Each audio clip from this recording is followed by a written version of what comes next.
The phone rang at 8:47 on a Thursday night, 9 days after we moved into the only house I ever truly loved. "Don't tell your wife," the voice said. "Come alone."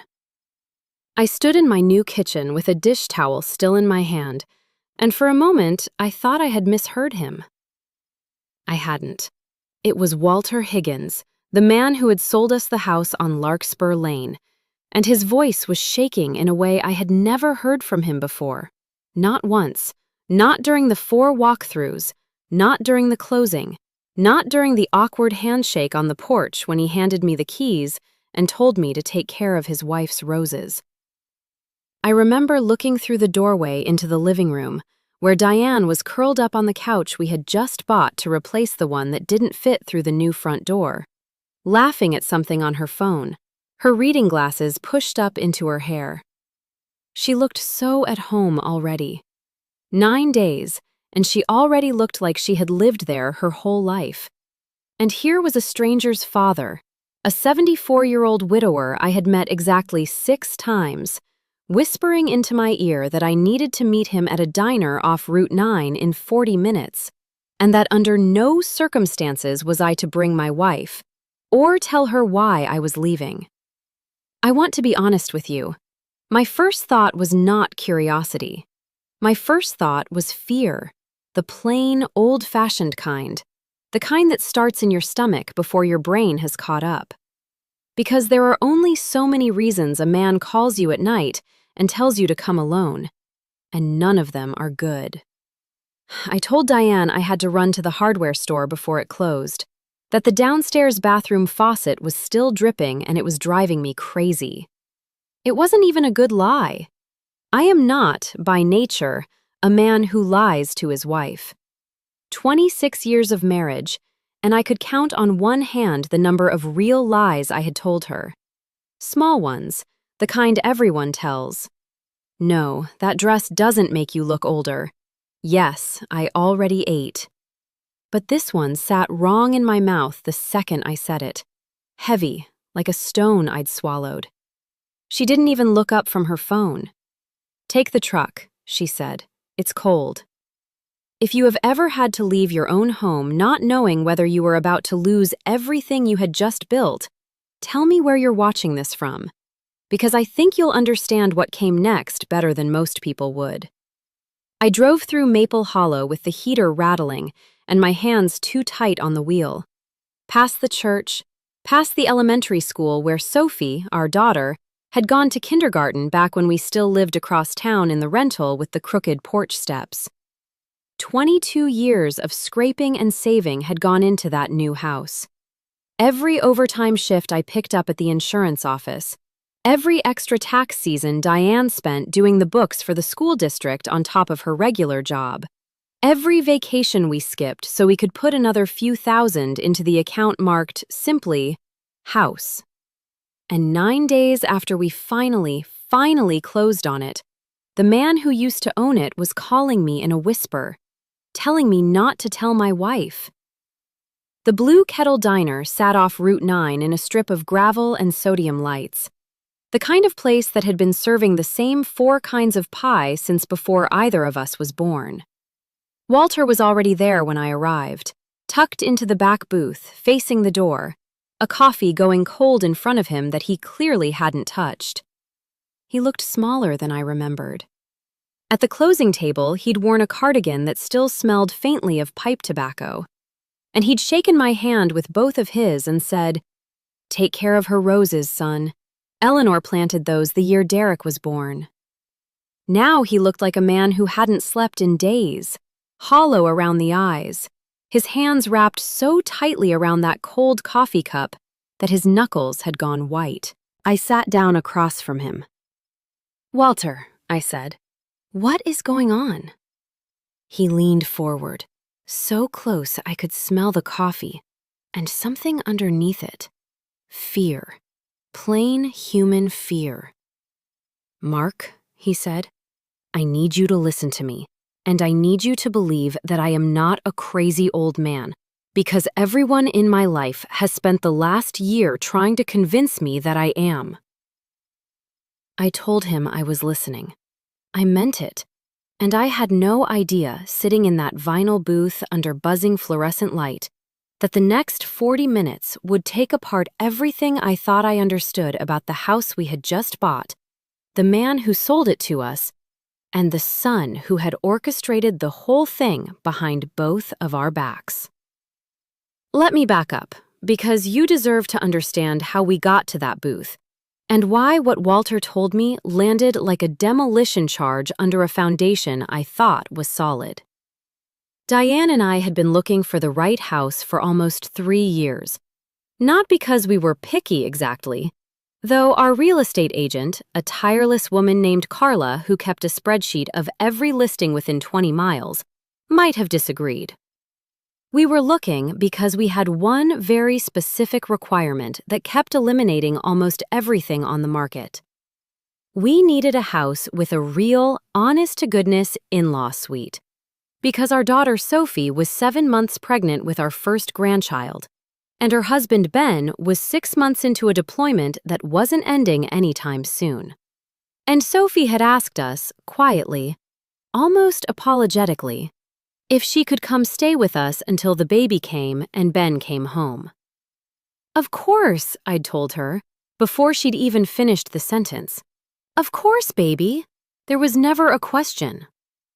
So when Carla called us on a Tuesday morning in March and said she had something we needed to see today, not this weekend, today, we dropped everything. The house at 118 Larkspur Lane had a converted lower level with its own entrance, its own small kitchenette, a bathroom, good light.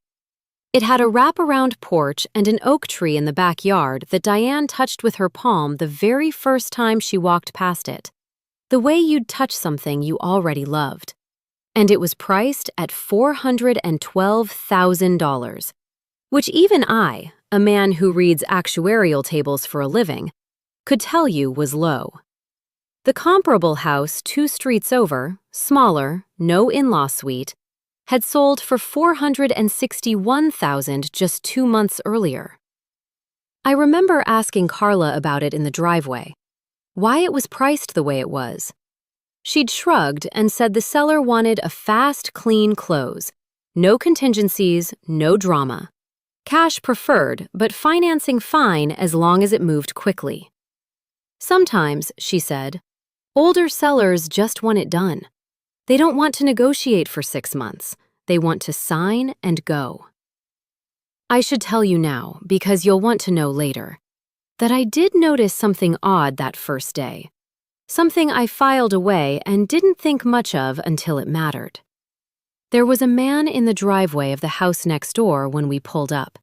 Mid-40s, expensive watch, the kind of tan that doesn't come from yard work, leaning against a black SUV and watching our car the entire time we walked the property. He didn't wave. He didn't introduce himself. He just watched, arms crossed until we went inside. And when we came back out 40 minutes later, he was gone. I found out later that was Derek, Walter's son. Walter himself was warm from the first handshake, a retired postal carrier with 41 years on the same route, a man who talked about his wife Eleanor in the present tense sometimes, out of habit, 3 years after she'd passed. He showed us the rose bushes along the side fence himself, told us Eleanor had planted them the spring their son was born, told us the oak tree in back had a tire swing on it for 15 years before it finally rotted through. He told us he was moving to be closer to family, some assisted living arrangement his son had found for him, somewhere with a view and people to check on him. He said it the way you say something you've decided to believe, even when part of you doesn't. We closed on the house on a Tuesday in April. Walter shook my hand with both of his on the porch, the way he had that first day, and he said, "Take care of her roses." And there was something in his eyes, some flicker I mistook for grief, over the house, over the memories, over Eleanor. I understand now it was something else entirely. It was a man trying to decide in real time whether to warn a stranger about his own son, and losing that argument with himself, for the moment, out of exhaustion or fear or both. We moved in over the following weekend. Sophie came with 2 carloads of boxes and a belly so round she had to stand sideways to carry anything, laughing the whole time, saying the baby was going to grow up thinking cardboard boxes were furniture. Diane cried twice that first day, once when we hung the porch swing, and once at 2 in the morning when she found me sitting on the back steps, just looking at the yard in the dark. And she sat down next to me and put her head on my shoulder and said, "We did it, Mark. 22 years, and we did it." For 9 days, it was everything we had worked for. On day 3, mail addressed to Walter Higgins still showed up, and I drove it over to the address he'd left with Carla, a small apartment complex called Pinebrook Commons on the other side of town. Not exactly the view property his son had described. He answered the door in his cardigan, thanked me too many times for a stack of catalogs and a bank statement, and didn't invite me in. I remember thinking that was odd, mildly, the way you notice a picture hanging slightly crooked and mean to fix it later, and then forget. On day 5, Derek showed up at our house unannounced. No call, no text. Just his black SUV in our driveway on a Saturday morning while I was up on a ladder cleaning gutters. He didn't get out right away. He sat in the car for almost a full minute before he did. And when he finally did, he walked the property line along the fence with his phone out, taking pictures, before he even said hello to me. "Just checking on some things for my father's paperwork," he said, when I climbed down and asked if I could help him with something. He had a smile that didn't reach his eyes, the practiced kind, the kind salesmen use. He asked about the shed in the back corner, whether we'd been inside it yet. I told him we hadn't gotten around to it. He said, "No rush," and left 10 minutes later without ever coming inside. I told Diane it was probably nothing, some paperwork loose end from the sale, and she agreed, because we were happy, and happy people don't go looking for reasons to be afraid. On day 9, the phone rang at 8:47, and Walter Higgins told me not to tell my wife. So there I sat, across from him in that vinyl booth at the Blue Kettle Diner, coffee going cold in front of both of us now, waiting to hear what a frightened 74-year-old man had to say that he couldn't say over the phone, couldn't say at his own apartment, couldn't say in front of his own son. "I lied to you," he said. "Not about the house, about why I sold it." He told me he had been diagnosed with prostate cancer 14 months earlier. Not aggressive, not immediately life-threatening, but the kind of diagnosis that makes a man start thinking about how much time he has and what he wants to do with it. He told me Derek had come to him within a month of the diagnosis, full of concern, full of plans, talking about how the house was too much for one man to maintain alone, how the medical bills would pile up, how Walter needed liquidity, needed care, needed to think about his future. Derek had a solution. He always had a solution. He brought over a stack of papers one Sunday afternoon, told his father it was just a power of attorney, standard stuff, so Derek could help manage his affairs during treatment, sign checks, talk to doctors, handle the business of being sick so Walter could focus on getting better. "I trusted my son," Walter said, and his voice cracked on the word trusted in a way that made my chest hurt. I signed what he put in front of me. I didn't read every page. Why would I? He was my boy. 3 months later, Derek came back with a buyer for the house. Fast, clean, cash preferred. He told his father the market was soft and they needed to move quickly before it got worse. He told his father $412,000 was a fair price, maybe even a good one given the timeline. He told his father he would handle everything, the paperwork, the closing, the proceeds, and Walter, sick and scared and grateful to have a son who seemed to be taking charge, signed where he was told to sign. Walter looked at me across that table, and I will remember the exact words he used for the rest of my life. He put his hand flat on the table, like he was steadying himself, and he said, "I found out 3 weeks ago that my son took out an $85,000 loan against that house, using the power of attorney, 6 weeks before he sold it out from under me, and I never saw a dollar of it." I sat there in that booth and felt the floor tilt slightly under me, the specific, physical sensation of understanding, all at once, that the ground you're standing on might not be as solid as you thought. I want to be very clear about what he was telling me, because it took me a moment to untangle it myself, sitting there with my coffee gone cold. Derek had used a power of attorney meant for medical decisions and bill paying to take out a private hard money loan against his own father's house, an $85,000 loan, using the house as collateral without his father's knowledge. Then, weeks later, he had orchestrated the sale of that same house to us for $412,000, a full, clean sale on paper. No mention anywhere in our closing documents of any existing lien or loan against the property, which meant one of two things. Either Derek had paid off that loan quietly before our closing, using some of the sale proceeds, in which case, why the secrecy? Why the fear in an old man's voice on a Thursday night? Or he hadn't paid it off at all, and somewhere out there was an $85,000 hole in the chain of title to the house my wife was sleeping in right now, unaware, while her husband sat in a diner learning that their new home might not be as clean as the paperwork claimed. "Walter," I said, "is that loan still active? Is there still a lien on my house?" "I don't know," he said, "and that's what terrifies me.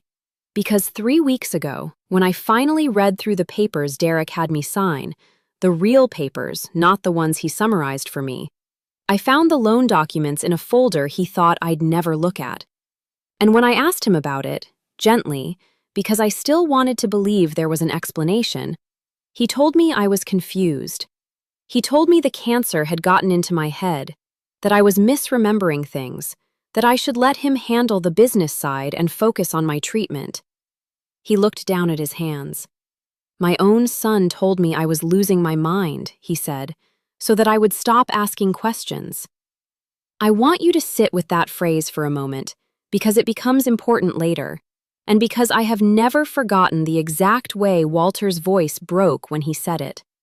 He told everyone I was losing my mind. His son had weaponized his father's fear of his own decline, had used it as a shield, had counted on the fact that no one questions a worried son taking care of his ailing father, especially not when that son is charming and successful-looking and has an answer for everything. I asked him why he was telling me this now, tonight, in a diner, instead of going to the police or a lawyer or anyone with actual power to help him. And this is the part I think about most, even now. He reached into his coat pocket and pulled out a small, worn spiral notebook, water-stained at one corner, the kind you'd buy at a drugstore for $1.50. "Eleanor kept a journal," he said, "every year of our marriage. 43 years of it, one notebook a year, and I never read a single page while she was alive, because she asked me not to, and I respected that. But after she died, I started reading them, one at a time, when I missed her too much to sleep. I found something in the last one," he said, "written the month before she passed. And it's the reason I'm sitting in this diner instead of at home, pretending none of this is happening." He slid the notebook 2 inches across the table toward me, then stopped, his hand still resting on it, like he wasn't quite ready to let it go. "Not tonight," he said. "I need to know I can trust you first, but I need you to understand something, Mark. Derek isn't done. He's already done this before, to a family 2 towns over, 3 years ago, and I didn't know it at the time. I swear to you I didn't know, or I would have said something. And I think, God forgive me, I think he's planning to do something to you and your wife, too. Something with the house. I heard him on the phone last week talking to a man named Voss about, and I quote, cleaning up the title situation before anyone notices. I felt something cold move through my chest. Voss, I said. Who's Voss? A lawyer, Walter said. Derek's lawyer. A slick one. I've met him twice, and both times I felt like I needed to count my fingers afterward. He looked toward the diner window then, out at the dark parking lot, and something in his posture changed, some old instinct kicking in. There's a car out there, he said quietly. Silver sedan. It's been sitting there since before you arrived. I turned to look and saw nothing but an empty parking space and the blinking neon of the diner sign reflected in wet asphalt. When I turned back, Walter was already sliding out of the booth, pulling on his coat with hands that shook. I have to go, he said. Please, don't tell Diane where you were tonight. Not yet, not until I know it's safe to tell her everything. Because if Derek finds out I talked to you before I'm ready, I don't know what he'll do. He's not the boy Eleanor raised anymore. I don't know when that happened, but he isn't. He left cash on the table for a coffee he never drank and walked out into the parking lot fast, faster than I thought a 74-year-old man recovering from cancer treatment should be able to move. And by the time I got to the diner window myself, his old sedan was pulling out onto Route 9, taillights disappearing into the dark. I sat alone in that booth for a long time after he left, staring at the paper placemat with its faded illustration of a rooster, trying to make sense of what I had just heard.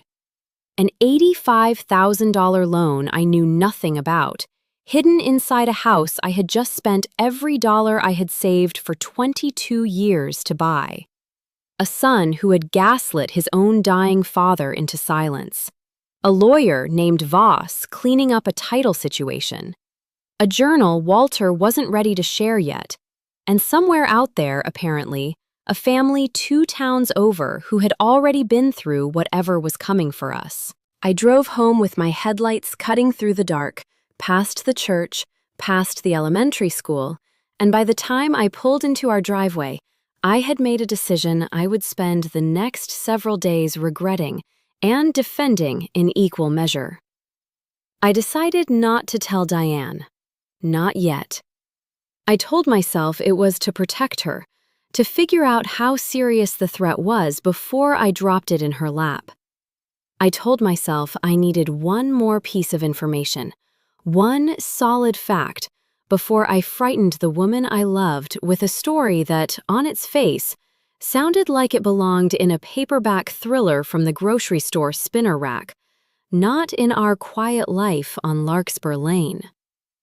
The truth, if I'm honest with you the way Walter was honest with me that night, is that some small, cowardly part of me was also protecting myself.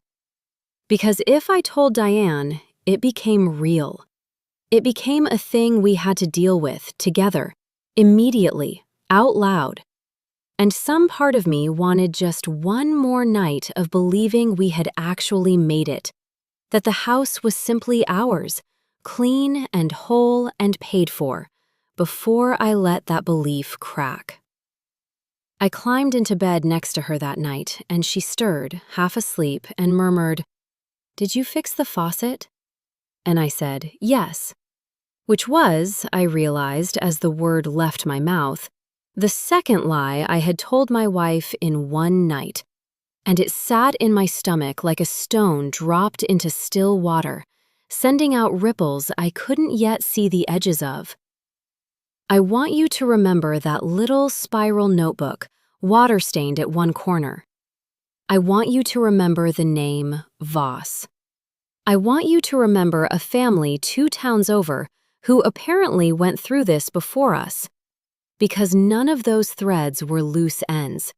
Every single one of them would come back later, at exactly the moment it mattered most. And I had no idea, lying awake beside my sleeping wife that night, listening to the house settle around us in unfamiliar creaks and pops, that the quiet, frightened old man in that diner booth had just handed me the first piece of the only weapon that would end up saving everything we had. I did not sleep much that night. I lay on my back, staring at a ceiling that wasn't mine long enough to know its cracks yet, and I made myself a promise. Whatever this was, whatever Derek Higgins had done or was planning to do, I was going to find out everything, quietly, carefully, before it found us first. Sleep never actually came. Not really. Not the kind that carries you somewhere else for a while and hands you back rested. I drifted in and out of something shallower than that. A half-doze full of fragments, Walter's shaking hands around a coffee cup, Derek's black SUV sitting silent in our driveway, a rooster on a paper placemat staring back at me from the dark behind my own eyelids. Around 2 a.m, I gave up entirely and lay on my back, listening to Diane breathe beside me, slow and even and trusting. And I remember thinking that trust is a strange thing to lie next to when you are the one who has just put a crack in it. I thought about the day we signed the papers for our old rental, 23 years ago. The crooked porch steps, the water heater that only worked if you hit it twice with the flat of your hand. Diane had cried in that kitchen too, but for a different reason back then. Because it was the only place we could afford, and she was embarrassed to bring her mother over.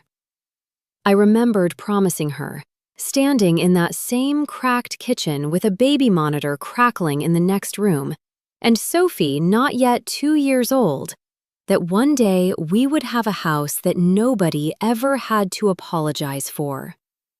I had built that promise slowly.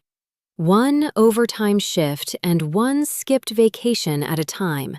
For 22 years and 9 days after I finally kept it, I was lying awake calculating how much of it might already be compromised by a piece of paper filed in a county office neither of us had ever thought to look at. I got up a little before 3 and went downstairs, not for any real reason, just to be somewhere Diane wasn't sleeping, somewhere I could think without the small guilt of watching her breathe beside a secret.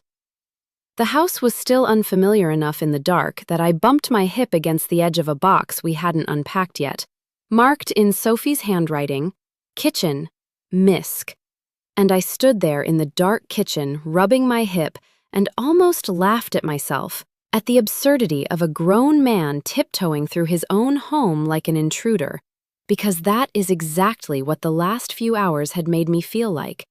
An intruder in a house I owned. A stranger in a marriage I had spent half my life building. I made a cup of tea I didn't really want, more for the motion of it than the taste, and I sat at the kitchen table in the dark, the same table where, in a few hours, I would spread out property records like a man laying out evidence against himself. I thought about Walter's voice cracking when he said, "He told everyone I was losing my mind." And I thought, not for the first time that night, about how strange it was that a man could spend 41 years walking the same mail route, rain or shine, delivering other people's good news and bad news to their doors every single day, and still end up so thoroughly alone with his own. I thought, too, about Eleanor, a woman I had never met, who had planted rose bushes the year her son was born, and then spent the final 2 years of her life quietly writing down everything she was afraid to say out loud, one entry at a time, in a notebook she never let anyone read while she was alive. I wondered what it must have felt like to watch your own child change in front of you, slowly enough that you kept finding reasons to explain it away. And I wondered whether Walter had felt that same slow change in his son, and simply lacked his wife's habit of writing it down before it was too late to matter. Somewhere around 4, I heard the stairs creak, and I turned, expecting Diane, my stomach already tightening around another lie I would have to decide whether to tell. But it was Sophie, coming up from the in-law suite in one of Ben's old college sweatshirts, both hands braced against the small of her back the way she did most nights now. 7 months into carrying our first grandchild, and unable to get comfortable in any position for very long. "Dad," she said, blinking at me in the dark kitchen, "why are you sitting here at 4 a.m. drinking tea you're making a face at?" I told her the baby wasn't the only one having trouble sleeping in this house, and she laughed, soft and a little tired, and lowered herself into the chair across from me with the careful, deliberate motion of a woman who has learned exactly how much her own body will and will not cooperate with her lately. She asked if something was wrong, the way she always does, direct, unwilling to accept a vague answer, and for one long moment, I considered telling her everything right there at that table, before I had even told her mother. I didn't. Not that night. Not yet. But I told her a small, true piece of it. I told her that Walter had called me, that we'd met to talk, and that he was going through something difficult with his son that had unsettled me more than I expected it to. Sophie has always had her mother's instinct for the parts of a story a person leaves out, and she studied my face for a moment in the dim light over the stove before she said, quietly, "That sounds like more than unsettled, Dad. That sounds like something you're carrying by yourself right now." She wasn't wrong, and I remember feeling, in that moment, the particular ache of being seen clearly by your own child when you are trying very hard to hide something from your wife. I told her I would tell her and her mother everything soon, once I understood it better myself. And she accepted that, the way she has always been better than me at accepting things on faith, and reached across the table to squeeze my hand once, before pushing herself back up out of the chair with a small groan. Before she went back downstairs, she paused in the kitchen doorway and said something I did not fully appreciate until much later, once I understood everything that Walter's warning actually meant. She said, "You know, Dad, this baby is going to grow up in this house. Whatever it is you're not telling us, I hope you remember that when you're deciding how brave to be about it." She went back down to bed, and I sat alone at that table for a long time afterward, turning her words over the way you turn over a stone in your pocket, feeling every edge of it. This baby is going to grow up in this house. It had not occurred to me, not fully, not until she said it out loud, that whatever was hiding inside the walls of 118 Larkspur Lane was not just a threat to Diane and me. It was a threat to a child who did not exist yet, who would take his or her first steps on this floor, who would grow up believing, the way children always do, that the ground beneath them was simply, permanently solid.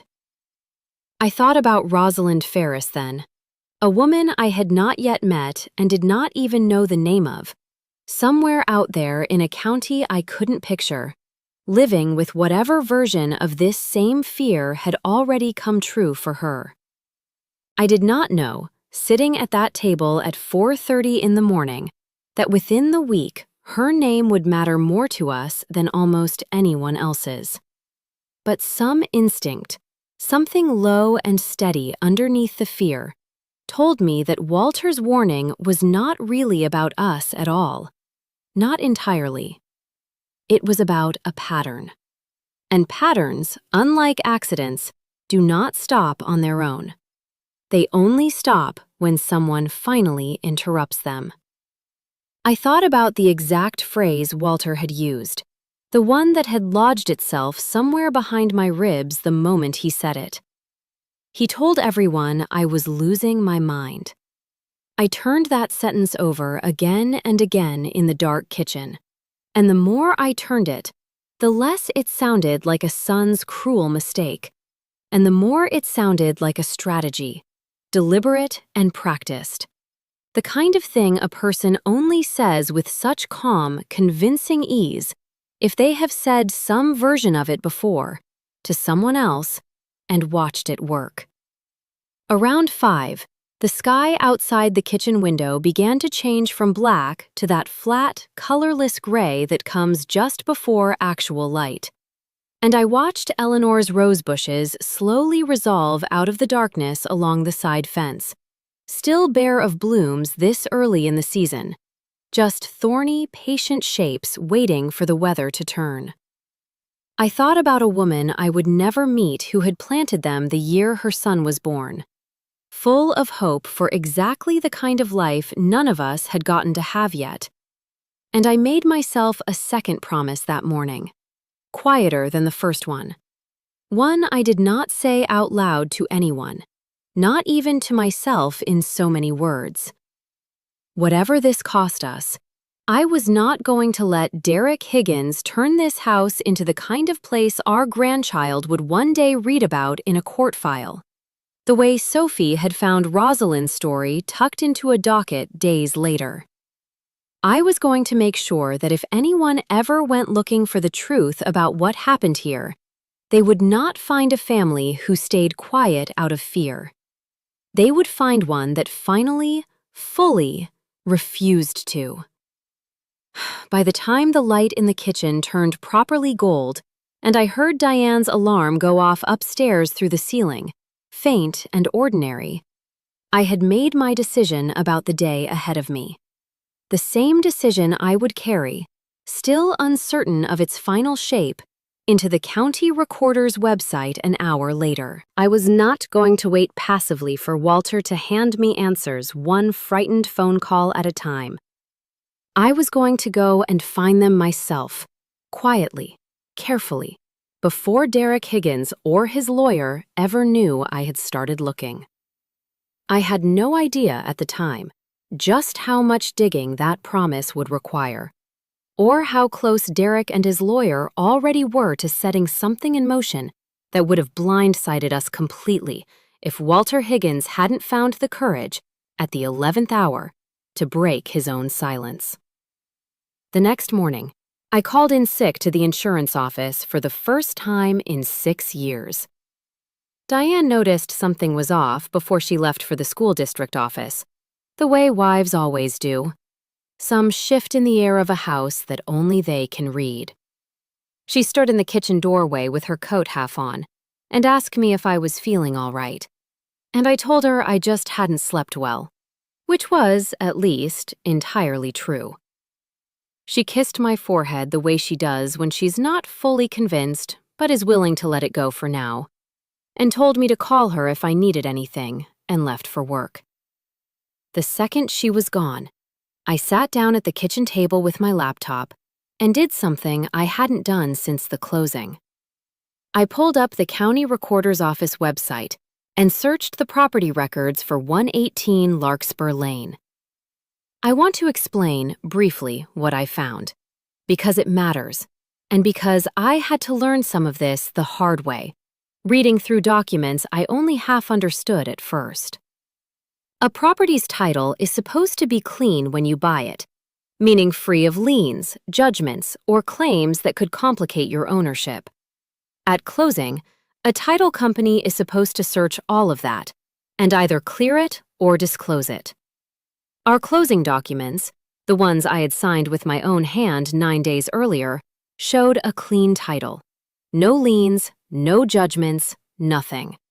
But when I searched the recorder's database myself that morning, I found something the closing documents hadn't shown me at all.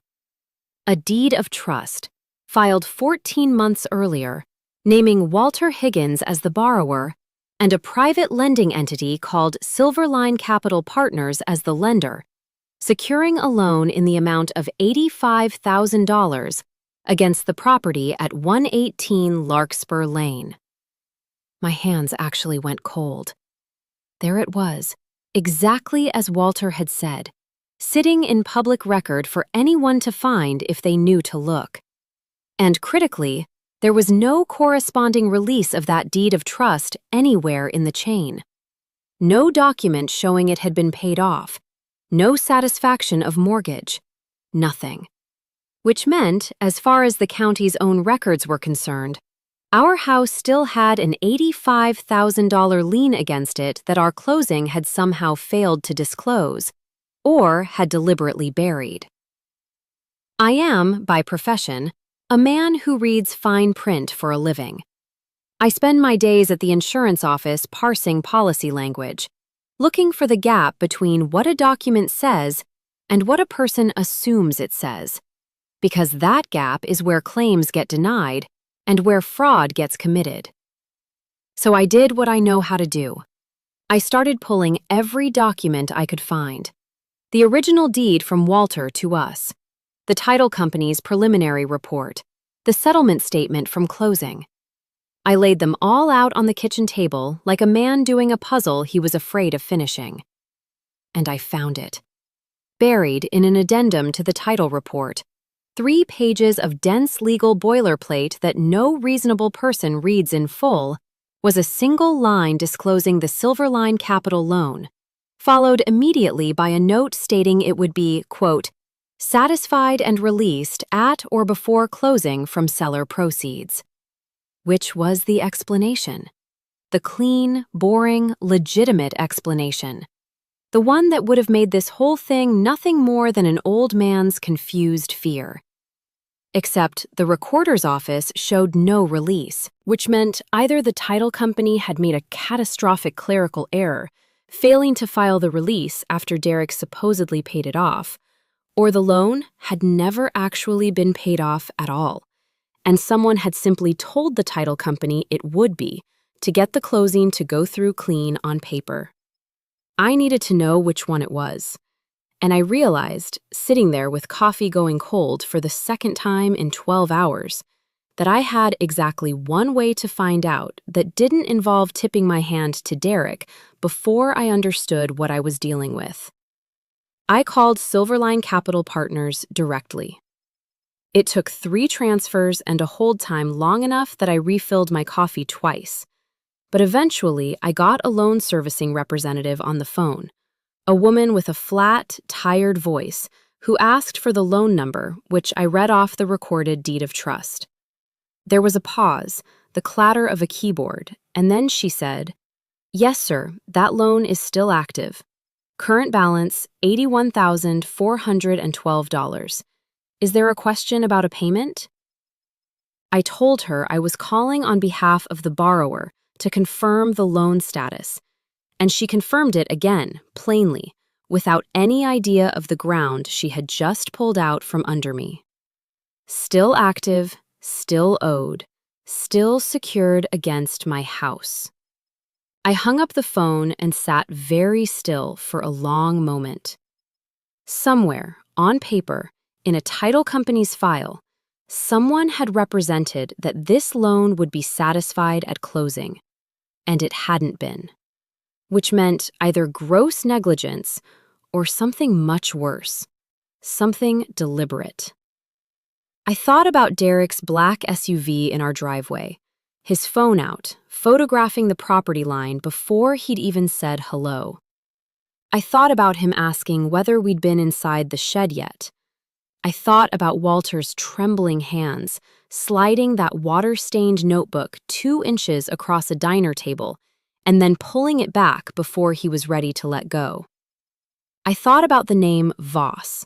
A lawyer, Walter said, made him feel like he needed to count his fingers. I opened a new browser tab and searched Roland Voss, attorney, along with our state and the word real estate. And the first several results told me exactly the kind of man I was dealing with. Roland Voss ran a small practice that specialized, according to his own website, in creative real estate solutions and estate transition strategies. Phrases so vague they were practically an admission of something. Buried on the 3rd page of search results was a single local news article, 18 months old, about an elderly widow in the next county over who had lost her home in what the article called a disputed sale involving her adult son and a private lender. A case that had reportedly been settled quietly and never made it to trial. The widow's name in the article was redacted at her family's request, but the son's name was not. It was Derek Higgins. I sat back in my chair so hard it creaked. This was not a first offense. This was not a son making one desperate, greedy mistake under the pressure of his father's illness. This was a pattern, a method. Somewhere out there was another family, or possibly more than one, who had already lived through some version of what Walter feared was coming for us. And it had happened quietly enough, settled quietly enough, that it had barely made the local paper, and had certainly never reached us, 3 years and 1 county away, when we sat across a kitchen table from Walter Higgins and decided this was our forever home. I looked up from the laptop and out the kitchen window at Eleanor's roses, blooming red and stubborn along the side fence. And I thought about a woman I had never met, writing in a spiral notebook every night for 43 years. And whatever she had written in the final one, that had frightened her husband enough to risk his own son's anger by warning a stranger. I knew, sitting there, that I could not carry this alone much longer, not because I doubted my own judgment, but because I had built my entire adult life on the principle that Diane and I faced things together.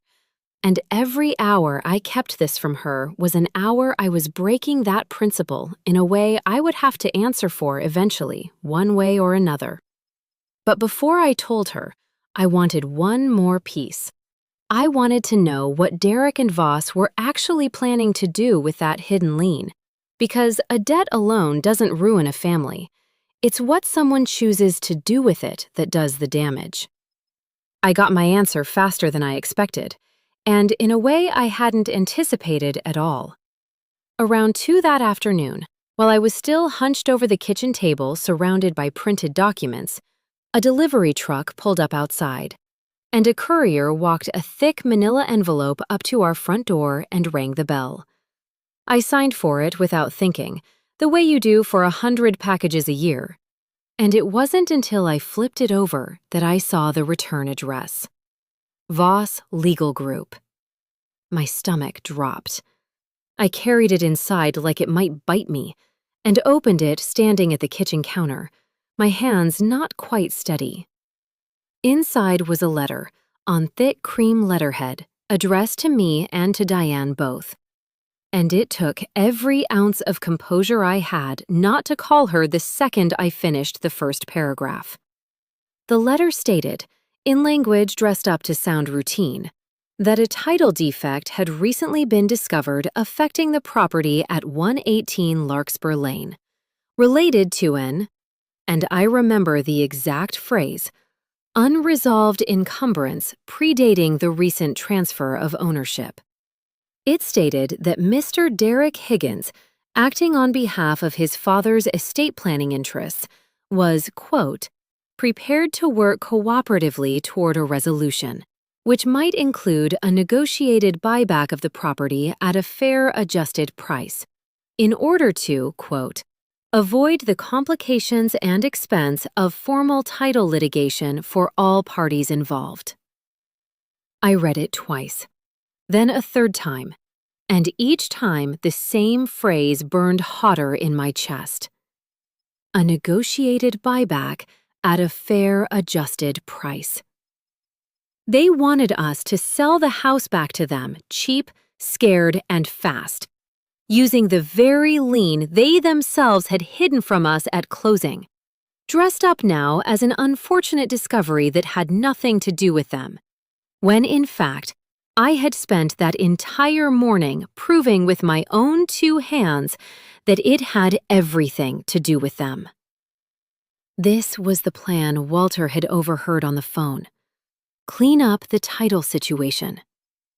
This was it, not an accident, not an oversight, a manufactured crisis engineered so that 2 exhausted, terrified new homeowners, believing their dream home might be legally compromised, would panic and sell it back at a loss to the very man who had buried the problem there in the first place. So he could turn around and resell it again at full market value to someone else. pocketing the difference on both ends. Once from his own father, once from us. I sat down at the kitchen table with that letter in my hands, and I thought about Walter's voice cracking when he said, he told everyone I was losing my mind. And I understood, finally, completely, that Derek Higgins was not a greedy son who had made one bad decision under pressure. He was a predator who had built an entire, quiet, repeatable business model out of exploiting his own aging, grieving father, and out of exploiting people like us, people who had worked their whole lives for exactly one house, exactly one chance, and who would rather quietly pay to make a legal problem disappear than risk losing everything in a courtroom they didn't understand. I picked up my phone to call Diane, and my hand was shaking so badly I had to set it back down for a moment and breathe. She answered on the second ring, her voice bright, mid-conversation with a coworker in the background before she even said hello. And I said her name, just her name, and something in the way I said it must have carried everything, because I heard her tell whoever was with her, "I have to go." And her voice changed completely. "Mark," she said, "what's wrong?" I did not answer her right away, and I want to tell you honestly what happened inside that silence, because it lasted only a few seconds by the clock on the microwave behind me, and it felt, at the same time, like standing at the top of a staircase deciding whether to walk down it or simply let myself fall. I thought, in that strange, compressed way the mind works when it is frightened, about the entire morning at once, all of it arriving in a single, overlapping wave instead of in order. I thought about the woman at Silverline Capital reading out a balance still owed, $81,412, in a voice so flat and bureaucratic that it had taken me a full 10 seconds to understand she had just confirmed the worst thing I had learned all day. I thought about the moment right after that call ended, when I had sat at this same kitchen table and made myself keep going instead of stopping to feel any of it, because stopping felt, at the time, like a luxury I could not afford yet. I thought about how, after I hung up with Silverline, I had gone back to my laptop and done one more search I had not yet told anyone about, not even Walter. A search that had taken me almost 40 minutes to run down properly. I had typed in Roland Voss, attorney, alongside the word estate, and alongside the word dispute. Page after page of nothing useful. Bar association directories, a firm biography written in the kind of vague, self-congratulatory language lawyers use when they want to say nothing specific at all. Creative real estate solutions. Estate transition strategies. Phrases so smooth they slid right off the page without leaving any real information behind. And then, on the third page, half buried beneath a dozen irrelevant results, I had found a single local news article, 18 months old, from a small regional paper that had clearly run it once and never followed up. I had read that article 4 times before Voss's courier ever rang our doorbell, and I read it a 5th time in my head now, standing at the kitchen counter with the phone pressed to my ear, waiting to answer my wife. The headline had been almost deliberately boring, the kind of headline written to bury a story rather than draw attention to it. Local property sale disputed, quietly resolved, it said, as though quietly resolved were a comfort rather than a warning. The article itself was short, 6 paragraphs, written by a reporter who had clearly been given very little to work with and had not pushed hard enough to get more. It described an elderly widow in the next county over, her name withheld at her family's request, who had sold her home to a private buyer under what the article called unusual circumstances involving her adult son. It mentioned a civil complaint filed and then withdrawn. It mentioned a private settlement. It did not mention a dollar amount. It did not mention what the unusual circumstances actually were. But it mentioned, once, in a single throwaway sentence near the bottom of the piece, the name of the son's real estate advisor, listed almost as an afterthought, the kind of detail a tired local reporter includes because a source mentioned it, and it seemed harmless. Roland Voss, listed as legal counsel for the buyer's side. I remember sitting perfectly still in my kitchen chair when I found that sentence, feeling something colder than fear settle into my chest. Because until that exact moment, some small, hopeful part of me had still been holding out the possibility that Walter was simply a frightened, grieving man, whose illness had made him see conspiracies where there were only unfortunate coincidences. That sentence took that hope away from me entirely. 2 separate sales, 2 separate elderly sellers, the same lawyer's name attached to both. That is not a coincidence.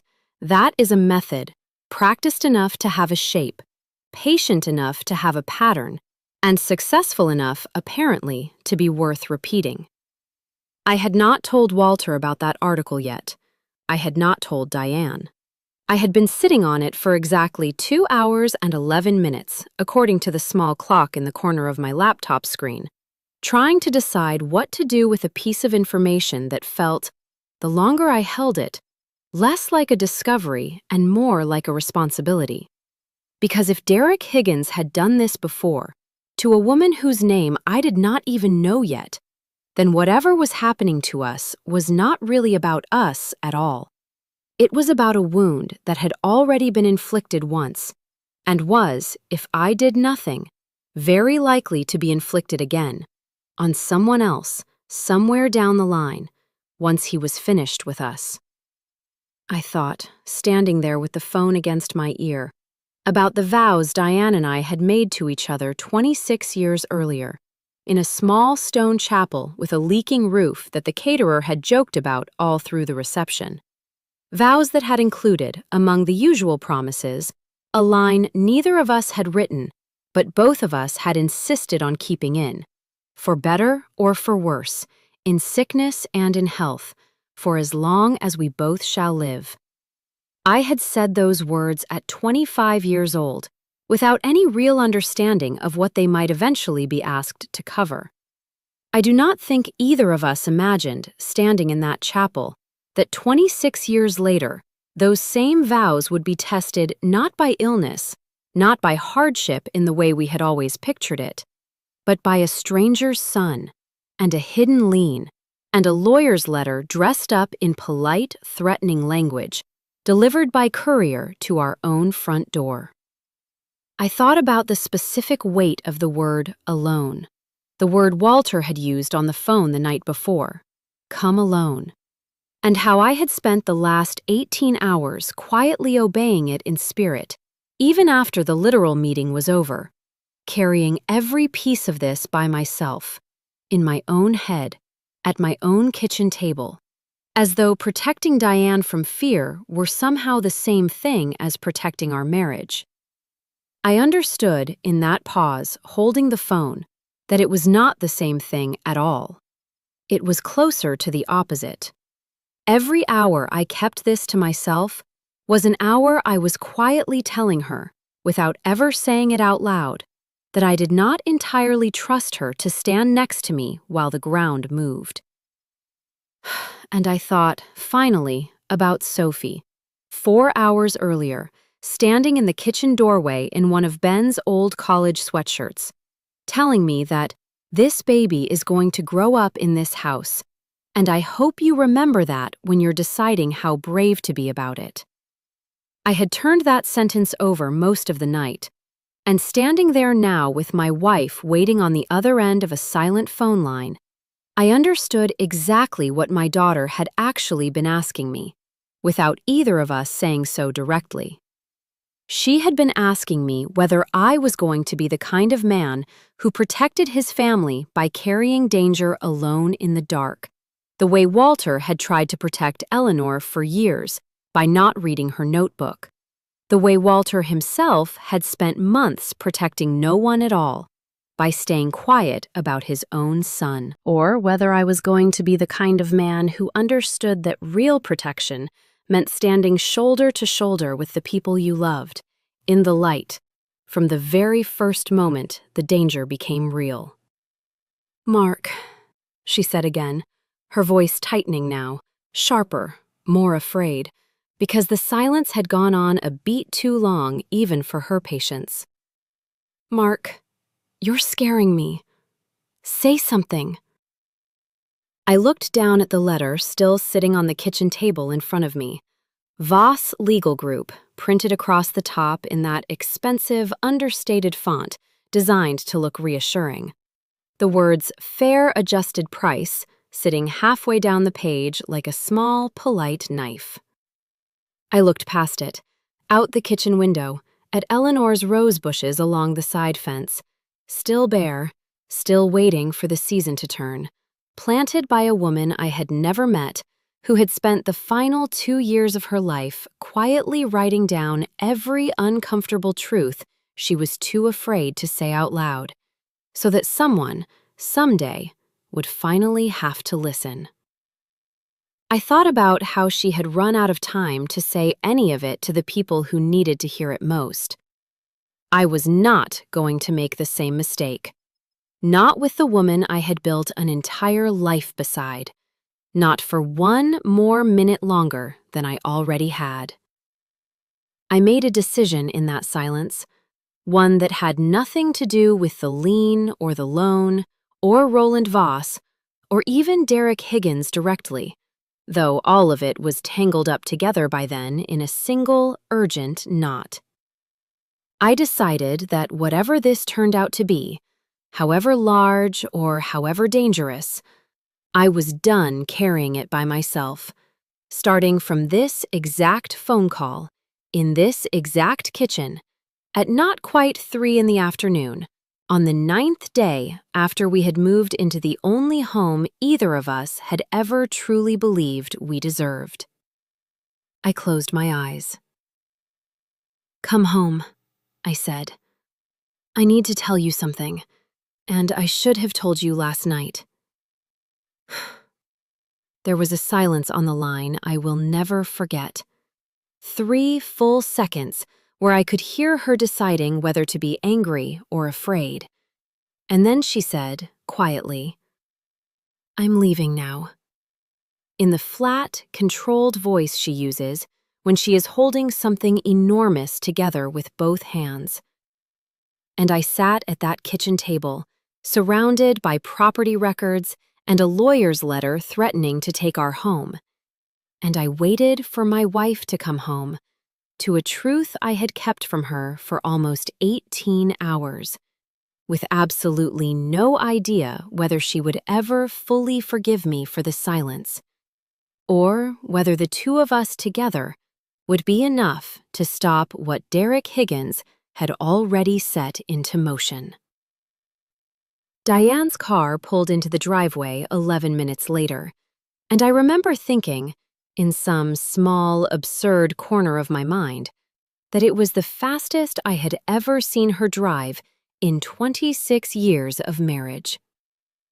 She came through the front door still in her work blazer, her keys still in her hand, and she looked at the papers spread across the kitchen table, the property records, the loan printout, the letter from Voss Legal Group sitting on top like a bruise, before she even looked at me. "What is this?" she said. I told her everything. I told her about the phone call at 8:47 the night before, about the whisper, "Don't tell your wife, come alone." I told her about the diner, about Walter's shaking hands, about the cancer, about the power of attorney, about the $85,000 loan he never saw a dollar of, about his own son telling him he was losing his mind so he'd stop asking questions. I told her about the spiral notebook he wasn't ready to share yet. I told her about the county records that morning, the active lien, the phone call to Silverline Capital confirming a balance of $81,412 still owed. I told her about the news article, about another family, another county, the same pattern. And I told her about the letter that had arrived an hour earlier, offering us the privilege of selling our own home back to the man who had booby-trapped it at a, quote, fair adjusted price. She didn't interrupt me once. She stood very still by the kitchen table through all of it, her arms crossed, her jaw tight. And when I finally finished, when I finally said, "And I should have told you last night, I'm sorry. I was trying to figure out how serious it was before I frightened you," she was quiet for a long moment. Then she said, very evenly, "You let me sleep next to you last night thinking we were safe." It wasn't a question. It was a verdict, and it landed harder than anything Voss's letter had said. I told her she was right, that I had no defense for it, that the only thing I could offer her was the truth now, completely, and everything I did from this point forward to fix it. She sat down slowly at the table and picked up the letter, reading it herself, twice, the way I had. When she looked up, her eyes were wet, but her voice had steadied into something harder, something I recognized from 22 years of watching her run a school district budget through impossible cuts without ever losing a single dollar unaccounted for.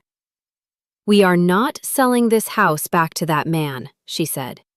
"Not for $1 less than we paid for it, and not for $1 more either.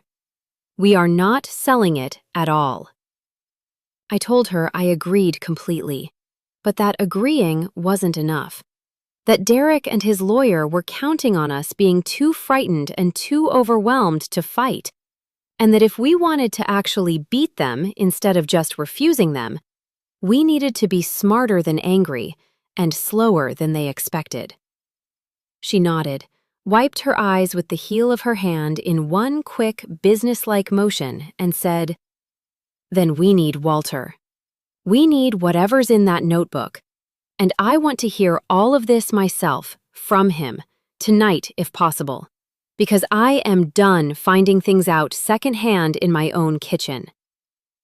I called Walter's cell phone from a blocked number, at Diane's suggestion, in case Derek was somehow monitoring his father's calls, and Walter picked up on the fourth ring, his voice tight with fear until he heard it was me. I told him Diane knew everything now, that we had received Voss's letter, and that we needed to see him, together, as soon as it was safe. There was a long pause on the line, long enough that I thought the call had dropped, and then Walter said, quietly, "Come to the house. Not mine. Yours. Tonight, after dark, and park down the street, not in the driveway. I have something to show you both, and I think it's finally time." He arrived at 9 that night in a taxi instead of his own car, wearing a coat too heavy for the mild spring evening, and he stood on our porch, the porch of the house he had lived in for 31 years, looking like a man visiting a grave. Diane hugged him before he'd even said a word, and I watched something in his shoulders loosen just slightly, like he hadn't expected kindness, only suspicion. We sat him at our kitchen table, the same table where I had spread out the property records that morning, and he set his coat over the back of a chair, and from an inside pocket, he produced the same water-stained spiral notebook he had shown me at the diner. And this time, he slid it all the way across the table. "Eleanor's last one," he said. "Read the entry from March the 14th. I've marked it." Diane found the page first, her hand trembling slightly as she opened the worn cover, and she read it aloud, quietly, in the hush of our kitchen, while Walter stared at his own hands like he couldn't bear to watch our faces. Eleanor's handwriting, Diane read, was small and looping. The entry dated the March before she passed. Derek came by again today, asking Walter to sign more papers, she had written. He does not look at his father when he asks. He looks at the papers. I do not like the way he speaks about the house now, like it is a number and not a home. I told Walter I am frightened of what our son has become, and Walter told me I was imagining things, that grief makes people suspicious of everyone. Maybe he is right, but I have decided, just in case I am not wrong, to write down everything I see so that someone, someday, will know I was not imagining it. Diane's voice cracked on the last line, and she set the notebook down gently, like it might break, and looked at Walter with an expression I will never forget. Something between grief and fury on behalf of a woman she had never met. There are 11 more entries after that one, Walter said quietly. Dates, amounts, a description of a folder Derek kept in his car that she saw once by accident. The name of a man named Voss she overheard on the phone. She wrote down everything, right up until 2 weeks before she died, and I never read a single page of it while she was alive, because I trusted her privacy, and because some coward part of me didn't want to know what she'd have to say about our son. He looked up at us both, his eyes wet. I am telling you everything now, he said, because Eleanor was braver than me for 43 years, and I am done being the reason her courage went to waste. I sat back in my chair and let that settle over the room, the weight of it. An old man finally putting down a burden he had carried alone since his wife's death, in a kitchen that used to be his own, at a table he had never owned, telling the truth at last to the very people his son had tried to quietly rob. I don't think any of us said anything for almost a full minute.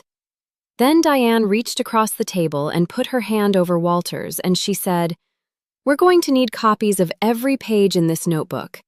And we're going to need to know exactly what happened to that family 3 years ago, the one in the news article. Because if Derek has done this before, then we're not just protecting our house, Walter. We're protecting whoever he tries this on next." Walter nodded slowly, and something in his posture shifted then, some old strength surfacing under the fear. The same posture, I imagine, of a man who had once walked the same mail route for 41 years, rain or shine, because the job needed doing, and he was the one there to do it. "Tell me what you need me to do," he said. "I'm done being afraid of my own son." None of us in that kitchen that night had any idea that Derek Higgins already had a courtroom filing drafted and sitting on Roland Voss's desk, dated to go out within the week, or that the family 2 towns over that Walter had mentioned in passing was about to become the single most important piece of evidence in the entire case. Because that family, unlike Walter, had never stopped fighting, and they were about to find us before we even knew we needed to find them. It took us 4 days to find the family from the news article, and it was Sophie, 7 months pregnant and unable to sleep past 5 in the morning most nights anyway, who found them first.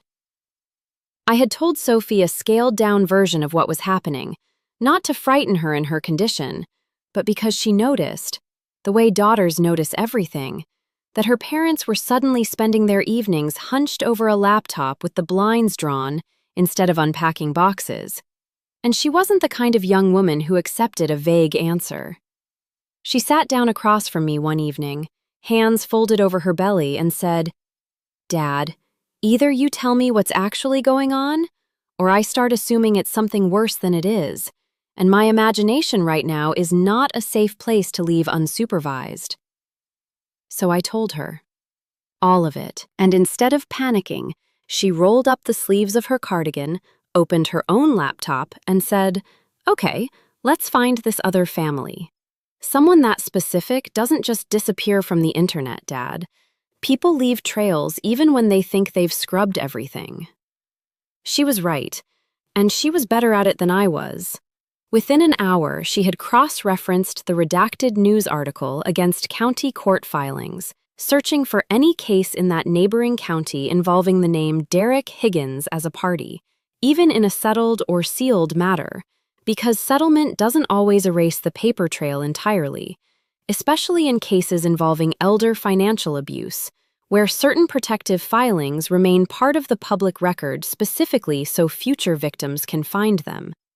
She found a name. Rosalind Ferris, 79 years old, widow, formerly of a property on Chestnut Ridge Road 3 years earlier. A civil complaint, later withdrawn following what the docket vaguely called a private resolution. But the initial complaint itself, filed by Rosalind's own attorney before the case quietly disappeared into settlement, was still sitting in the public record. 6 pages of allegations that read like a mirror image of what Walter had told me at the Blue Kettle Diner. A power of attorney, obtained under similar circumstances following a medical diagnosis. A hidden loan taken against the property. A rushed sale to a third-party buyer. A subsequent letter from a lawyer offering a, quote, negotiated buyback at a fair adjusted price once the buried lien surfaced and threatened the new owner's clean title. Same playbook, same lawyer, Roland Voss, listed as counsel for the buyer's side in that case too. Almost word for word the same phrase, fair adjusted price. Sophie found a phone number for Rosalind Ferris through an old community newsletter for a senior center, still active, still listing her as a volunteer coordinator for a weekly card game, and Diane made the call herself the next morning, gently, explaining who we were and what we suspected, half expecting the woman to hang up out of fear or shame, or simple exhaustion with a nightmare she'd already survived once. Instead, Rosalind Ferris cried on the phone for almost 2 full minutes, and then she said, "Thank God. Thank God someone finally believed it happened more than once." She told Diane everything over that first call, and then in person a few days later, sitting in our living room with a cup of tea she barely touched, a small, sharp-eyed woman who had lost her husband, her home, and nearly $40,000 in equity to Derek Higgins and Roland Voss 3 years earlier, and had settled quietly, against her own better judgment, on the advice of an overwhelmed and underfunded attorney who told her a long court fight would cost more than she stood to recover. "I never stopped being angry about it," she told us, her hands wrapped tight around that teacup. "But everyone told me it was too late, too expensive, too uncertain to keep fighting. So I let it go, because I didn't have the strength left to do anything else. I'm 79 years old. I didn't have $40,000 and 3 more years of my life to spend on a lawsuit." She looked at Walter then, who had come to that meeting too, sitting quietly in the corner of our living room, and something passed between the two of them, some silent recognition of a shared wound neither of them had asked for. "Your son took my house," Rosalind said to him, not unkindly, more like a confession than an accusation. "And I always wondered if there'd be another one of me somewhere. I just didn't think it'd be you."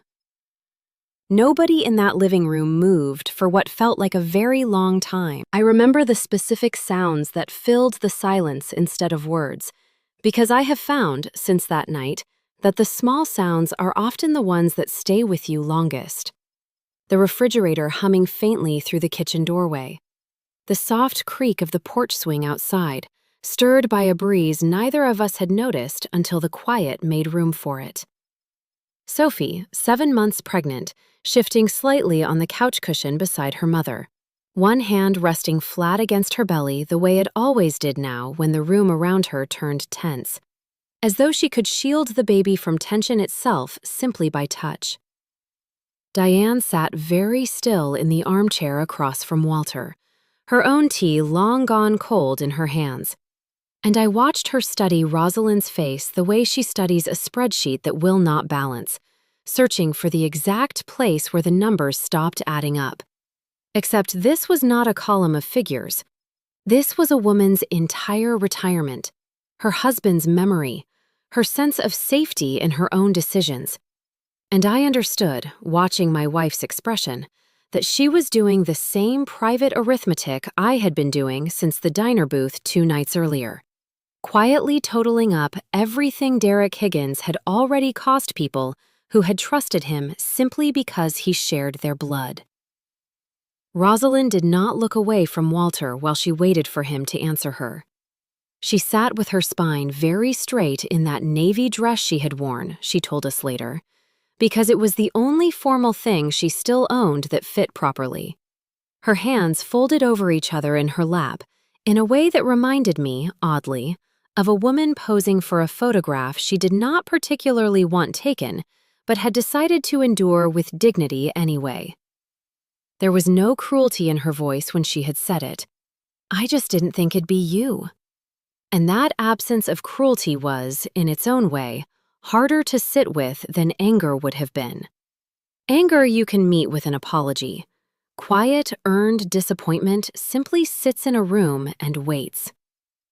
I found myself thinking, in that stretched-out silence, about the very first afternoon Diane and I had walked through 118 Larkspur Lane, back when it was still Walter and Eleanor's house, back when Walter had shown us the rose bushes with his own hands and told us, with real warmth in his voice, that Eleanor had planted them the spring Derek was born.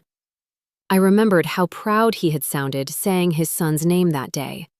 The small, ordinary pride of a father who still believed, or wanted to believe, that the boy he had raised and the man he had become were the same person. I understood now, watching him sit across from Rosalind Ferris in our living room, unable for a moment to find his voice, that some part of him had been quietly grieving the gap between those two versions of his son for far longer than any of us had known. Longer, even, than the 14 months since his diagnosis. Longer, perhaps, than Eleanor's final entries in that spiral notebook had captured. I want to tell you something about the particular kind of silence that settles over a room when an old man is deciding whether he has the courage to say a true and painful thing out loud for the first time. It is not empty. It is the loudest kind of quiet there is. You can hear a person gathering themselves in it, the small shift of breath, the tightening of hands, the almost imperceptible straightening of the shoulders that happens right before someone finally says the sentence they have been avoiding saying for months, sometimes years. I watched Walter's hands, resting on his knees, curl slowly into loose fists and then release again, twice, like a man testing whether his own grip still worked. Sophie broke the silence first, gently, the way only a very young, very kind person can sometimes manage to do without disturbing the fragile thing being held in a room. She leaned forward slightly, wincing a little at the movement, and said, quietly, to Rosalind rather than to Walter, "I'm sorry this happened to you. I'm sorry nobody believed you the first time." Rosalind's eyes went glassy at that, and she reached over without a word and patted Sophie's knee once. The small, wordless gratitude of a woman who had spent 3 years being told, gently but firmly, by everyone around her, including her own tired attorney, that it was simply time to move on. I thought, watching that small exchange, about how strange it was that the two people in that room least responsible for any of it, a pregnant young woman not yet 30, and an unborn child who would never even remember any of this happening, were somehow the ones holding the room together, while the two men whose names actually belonged to the wound, Walter and, in absentia, Derek, remained the hardest for anyone to look at directly. That is often how these things work, I have come to believe. The damage lands heaviest on the people closest to the person who caused it, and it is very often the ones with the least power in the room. The daughters, the granddaughters, the ones not yet born, who end up carrying the weight of repairing what they never broke in the first place. Diane finally set her cold cup of tea down on the side table, the small clink of ceramic against wood unnaturally loud in that quiet room. And she reached across the space between the armchair and the couch to take Walter's hand in both of hers. The same gesture she had used on our own porch the night he first arrived in that taxi, wearing a coat too heavy for the season. She did not say anything encouraging. She did not tell him it would be all right, because none of us in that room, if we are honest, actually knew yet whether it would be. She simply held his hand and waited, the way you wait beside someone standing at the edge of something they have to walk into on their own. I looked over at Rosalind once more, and I noticed, for the first time, a thin gold band still on her ring finger, worn smooth at the edges the way rings get after decades on the same hand. And I understood that whatever this conversation cost Walter to finish, it was costing her something too. Sitting across from the father of the man who had taken her home, choosing, in that moment, generosity over the bitterness she would have been entirely justified in keeping for herself. She could have said far crueler things to Walter Higgins that evening. She said only the truth, plainly. And then she waited, with more patience than I think I would have managed in her place, for him to find his own way to it. It was into that waiting, into that particular held-breath quiet, thick with the smell of cooling tea and the faint hum of the refrigerator, and the small creak of the porch swing outside catching the evening breeze, that Walter finally lifted his eyes from his own hands and looked directly at Rosalind Ferris, the first time he had managed to hold her gaze fully since she had spoken. Walter's voice, when he finally spoke, was barely above a whisper. "I didn't know," he said. "I swear to you, Rosalind, I didn't know, until it was almost me too." I want to pause here and tell you something about what was building in that living room, because it matters more than any document we would eventually assemble. What Derek had was money, and confidence, and the lawyer who dressed cruelty up in polite legal language. What we were building, slowly, over those 4 days, was something he had never accounted for. A network. An elderly widower brave enough to finally break his silence.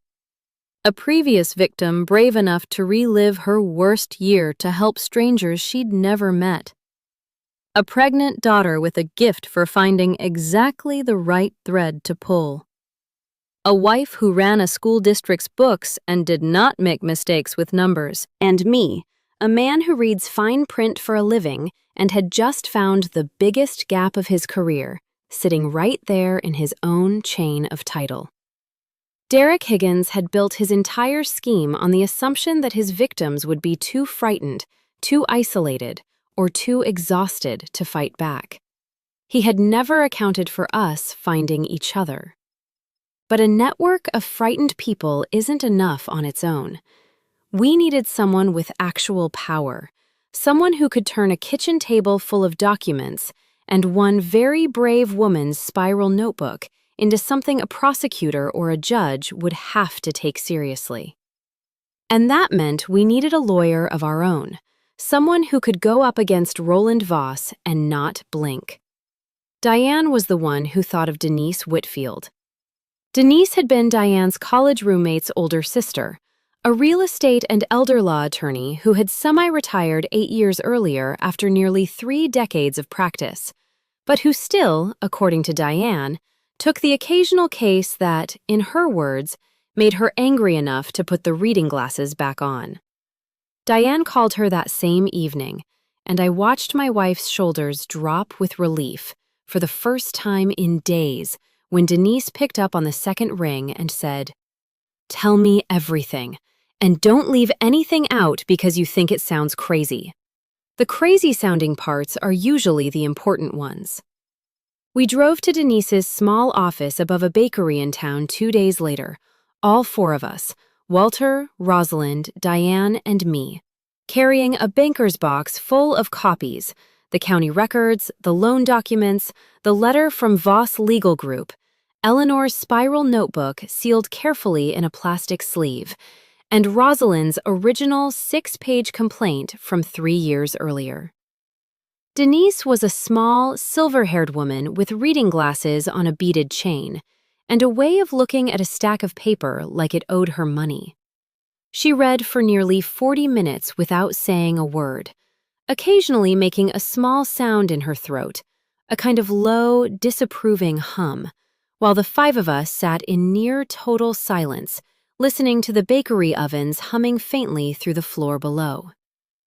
Finally, she took off her glasses, set them down on the desk, and looked at each of us in turn.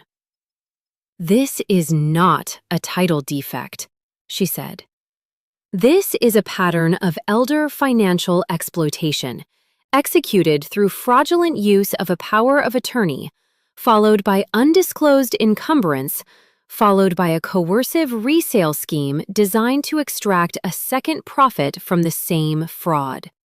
And based on what I'm seeing here, with 2 known victims and a legal filing bearing the same lawyer's name and nearly identical language in both cases, this is not a civil matter anymore. This is a criminal one." She said the words "criminal one" so plainly, so matter-of-factly, that it took a moment for the weight of them to land. Walter made a small sound beside me, something between relief and grief, the sound of a man finally hearing someone with real authority confirm what he had known, quietly and alone, for months. Denise explained that our county had a dedicated elder financial abuse unit within the district attorney's office, staffed with investigators who specialized in exactly this kind of case, and that with Eleanor's contemporaneous journal entries, the active lien I had confirmed directly with Silverline Capital, Rosalind's prior complaint, and Walter's willingness to give a sworn statement against his own son, we had, in her professional opinion, more than enough to open a formal criminal investigation, not just a civil dispute over money. "But," she said, holding up one finger, "and this part matters more than anything else I'm going to tell you today. We do this quietly, and we do it fast, because Derek Higgins currently believes he is still in control of this situation. He thinks his father is compliant, or afraid, or both. He thinks you two are panicking over that buyback letter and considering his offer. He has no idea his father is sitting in my office right now. The moment he finds out that's changed, he will start destroying records, moving money, and covering tracks, and everything we're building becomes 10 times harder to prove. So I want you to do exactly one thing between now and when I tell you otherwise," she said, looking directly at me. "Respond to that buyback letter. Not accepting it, just enough to buy time. Tell Voss you're considering the offer, that you need 30 days to consult your own attorney and review your finances. Keep Derek believing he still has the upper hand." It felt strange, almost sickening, to sit down that same week and draft a careful, non-committal letter back to Roland Voss, thanking him for his correspondence, stating that we were reviewing the matter with counsel and would respond within 30 days, when every instinct I had wanted to write back with exactly what we now knew and exactly what we thought of him. But Denise was right, and I understood why. Every day Derek spent believing we were the same frightened new homeowners from that first phone call was a day we spent quietly building the case that would end him. Walter gave his first formal sworn statement to Denise, and 2 days later to an investigator from the district attorney's elder abuse unit, a calm, methodical woman named Detective Paula Kim, who had, it turned out, already flagged Roland Voss's name once before, years earlier, in an unrelated complaint that had never gone anywhere for lack of corroborating evidence. "You have no idea how long I've been waiting for someone to bring me a second case with this man's name on it," Detective Kim told us, during that first meeting at a quiet conference room at the county building. And I remember the particular calm in her voice, the calm of someone who has been patient for a long time and has just been handed exactly what she needed. "We're going to build this carefully," she told us. Subpoenas for Silverline Capital's full loan file. Subpoenas for the title company's closing file to determine whether the false satisfaction representation was an error or a deliberate omission. A forensic review of the funds from your closing mark to trace exactly where that $412,000 actually went, and whether any of it quietly paid off Rosalind Ferris's old settlement, or funded whatever Derek's currently planning next. And, she added, we're going to need Walter to wear a recording device, at least once, in a conversation with his son, if he's willing. The room went very quiet.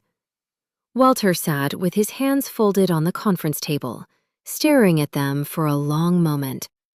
And I remember thinking, watching him, that this was the exact moment his courage would either hold or break. The difference between a frightened father who had finally told the truth to strangers in a diner and a man willing to look his own son in the eye, wearing a wire, and let him incriminate himself on tape. He looked up, finally, and his voice, when it came, was steadier than I had heard it since the night at the Blue Kettle Diner. "Eleanor wrote down everything she saw for 2 years," he said, "because she was afraid no one would ever believe her otherwise. I owe her more than being afraid now. Tell me what to say to him." That single sentence is the moment I understood we were no longer simply defending our house. We had become something else entirely. A small, quiet coalition assembled out of one frightened phone call, determined to make sure Derek Higgins never did this to anyone else again. But coalitions take time to arm properly, and time was the one thing we didn't have an unlimited supply of. Because 3 days after that meeting, exactly as Denise had warned us it might happen, Derek made his first move to escalate the pressure.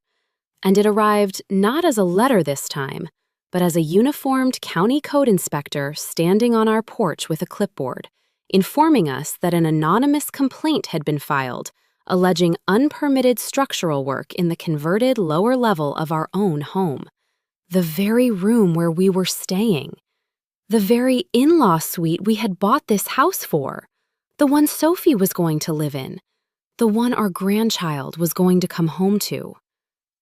I stood on that porch, showed the inspector every permit and inspection record we had received at closing, all of which, thankfully, were entirely legitimate, filed years earlier under Walter and Eleanor's original ownership, long before Derek ever got involved. The inspector was polite, thorough, and ultimately found nothing wrong, but it took 2 hours out of our day, and it left something behind that no clean inspection report could erase: the unmistakable feeling of being watched, tested, pressured. A small, deliberate demonstration of exactly how much disruption Derek Higgins could manufacture in our lives whenever he chose to. It was a message, Denise told us that evening, when we called to tell her what had happened. He's letting you know he can make your life difficult in small, deniable ways whenever he wants, to remind you why accepting his buyback offer might start to look easier than fighting him. It's a tactic, not an accident, and it means our 30-day clock just got shorter because he's getting impatient. She was right to be worried. 2 days after the code inspection, Walter called me, his voice tight, with a different kind of fear than I'd heard from him before. "Derek called me tonight," he said. "He wants to meet. Him, me, and Voss. He says it's time to, quote, finalize my father's estate transition planning, whatever that means, and he wants it done by the end of next week." He sounded different, Mark, colder, like he's decided something. Detective Kim, when we relayed this to her the next morning, actually smiled, the first time I had seen anything like satisfaction cross her face since we'd met her. "Good," she said. "Let him set the meeting. That meeting is exactly what we've been building toward. We just need 48 hours to get everything in place, because if Derek Higgins wants a room, a date, and a time to finalize his plan, then we are going to be the ones who decide what actually happens in that room."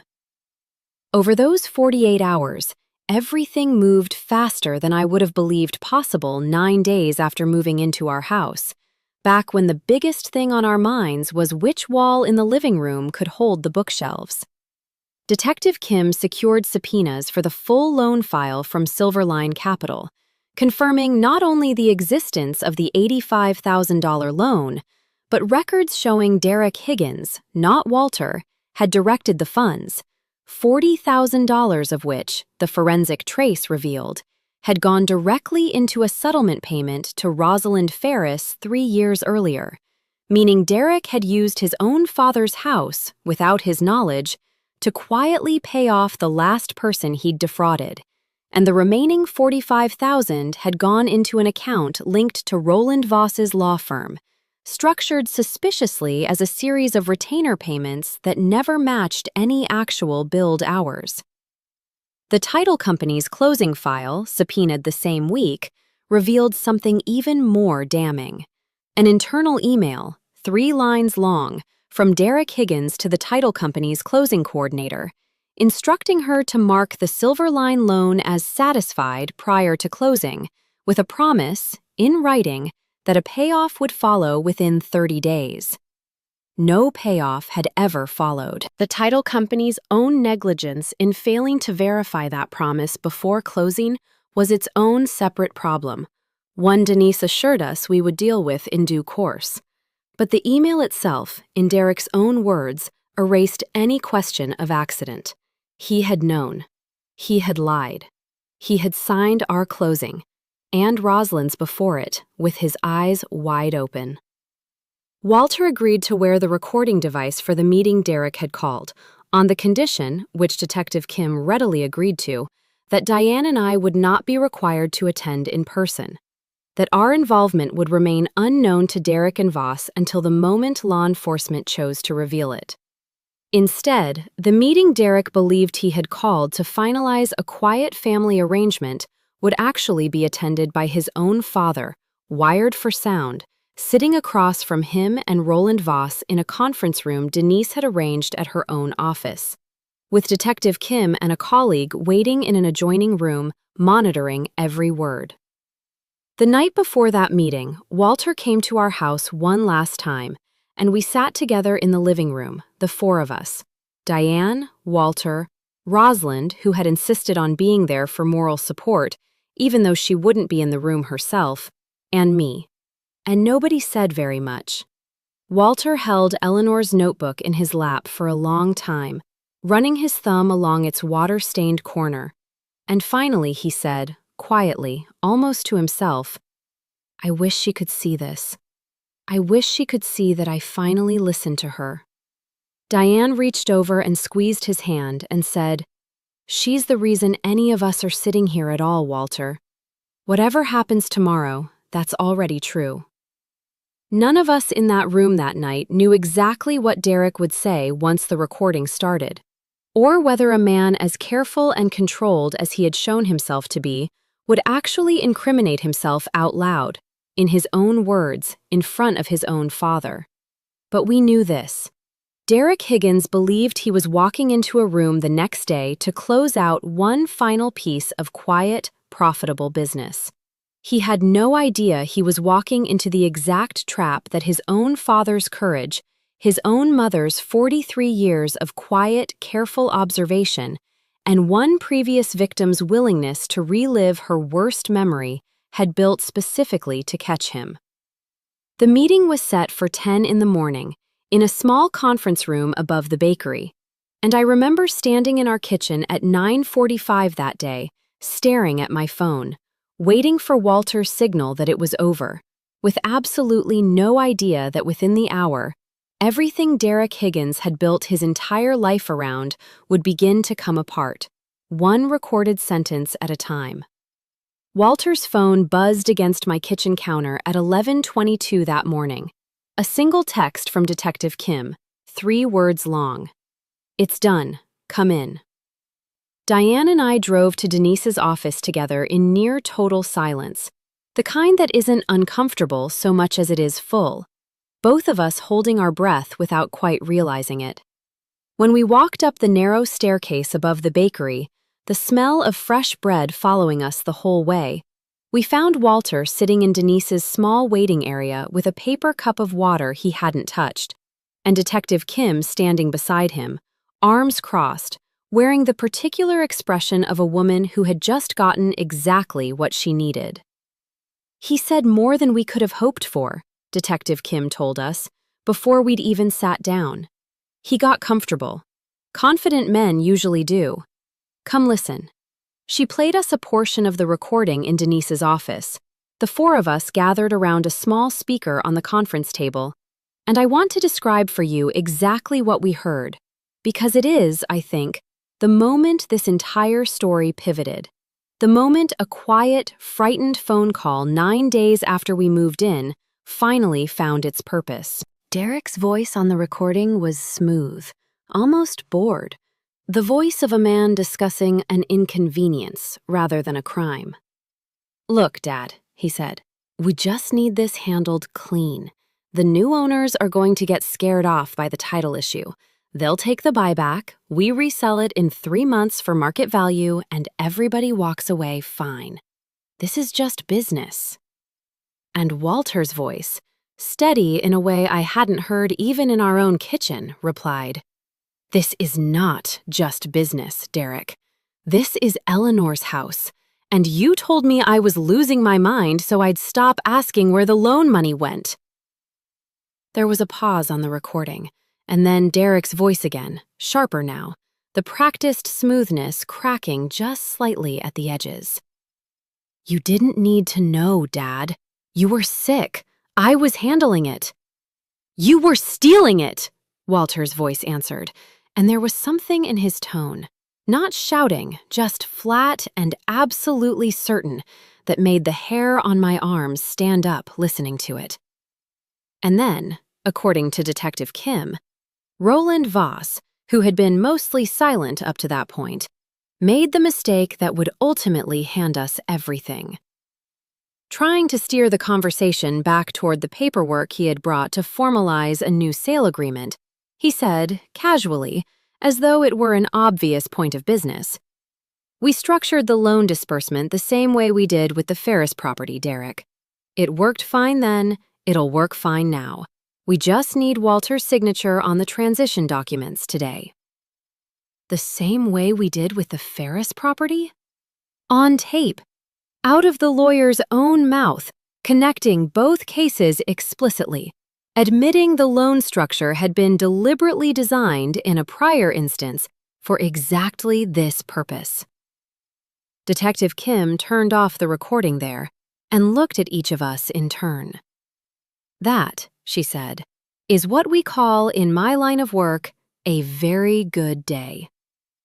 Within 72 hours of that recorded meeting, Detective Kim's unit, working with the district attorney's office, had assembled enough evidence, the recording, the Silverline loan file showing Derek directed the funds, the title company email instructing a false satisfaction be recorded, Rosalind's original complaint, Eleanor's contemporaneous journal entries, and Walter's sworn statement to secure an arrest warrant for Derek Higgins on charges including financial exploitation of an elder adult, forgery related to the power of attorney misuse, and fraud in connection with the sale of real property.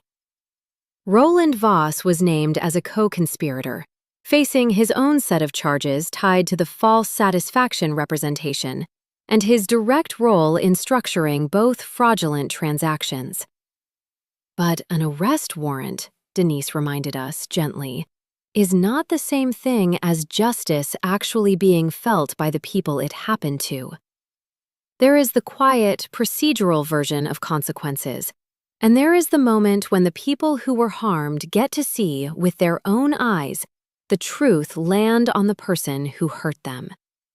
And it just so happened that Derek Higgins had, weeks earlier, before any of this began to unravel, scheduled and paid for a country club fundraising gala for the following Saturday night, an annual charity event for a local children's hospital that he chaired every year, using it, we would later learn from Christine, his wife, as much for networking and reputation polishing among the town's wealthier families as for any charitable impulse.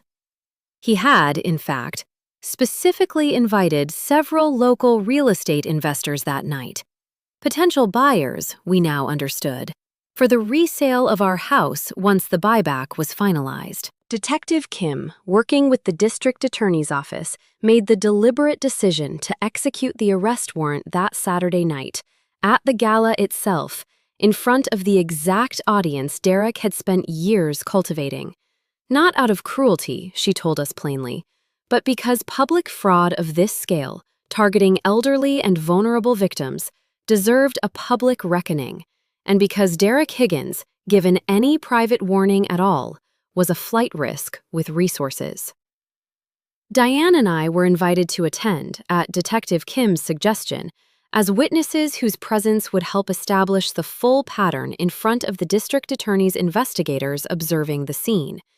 And because, she said gently, sometimes the people who were harmed deserve to be in the room when it ends. Walter chose to come as well, wearing, of all things, the same cardigan he'd worn the day he handed us the keys to our house. And Rosalind Ferris, when we told her, insisted on coming too, dressed in a modest navy dress she told us she'd bought for her husband's funeral and never had another occasion to wear.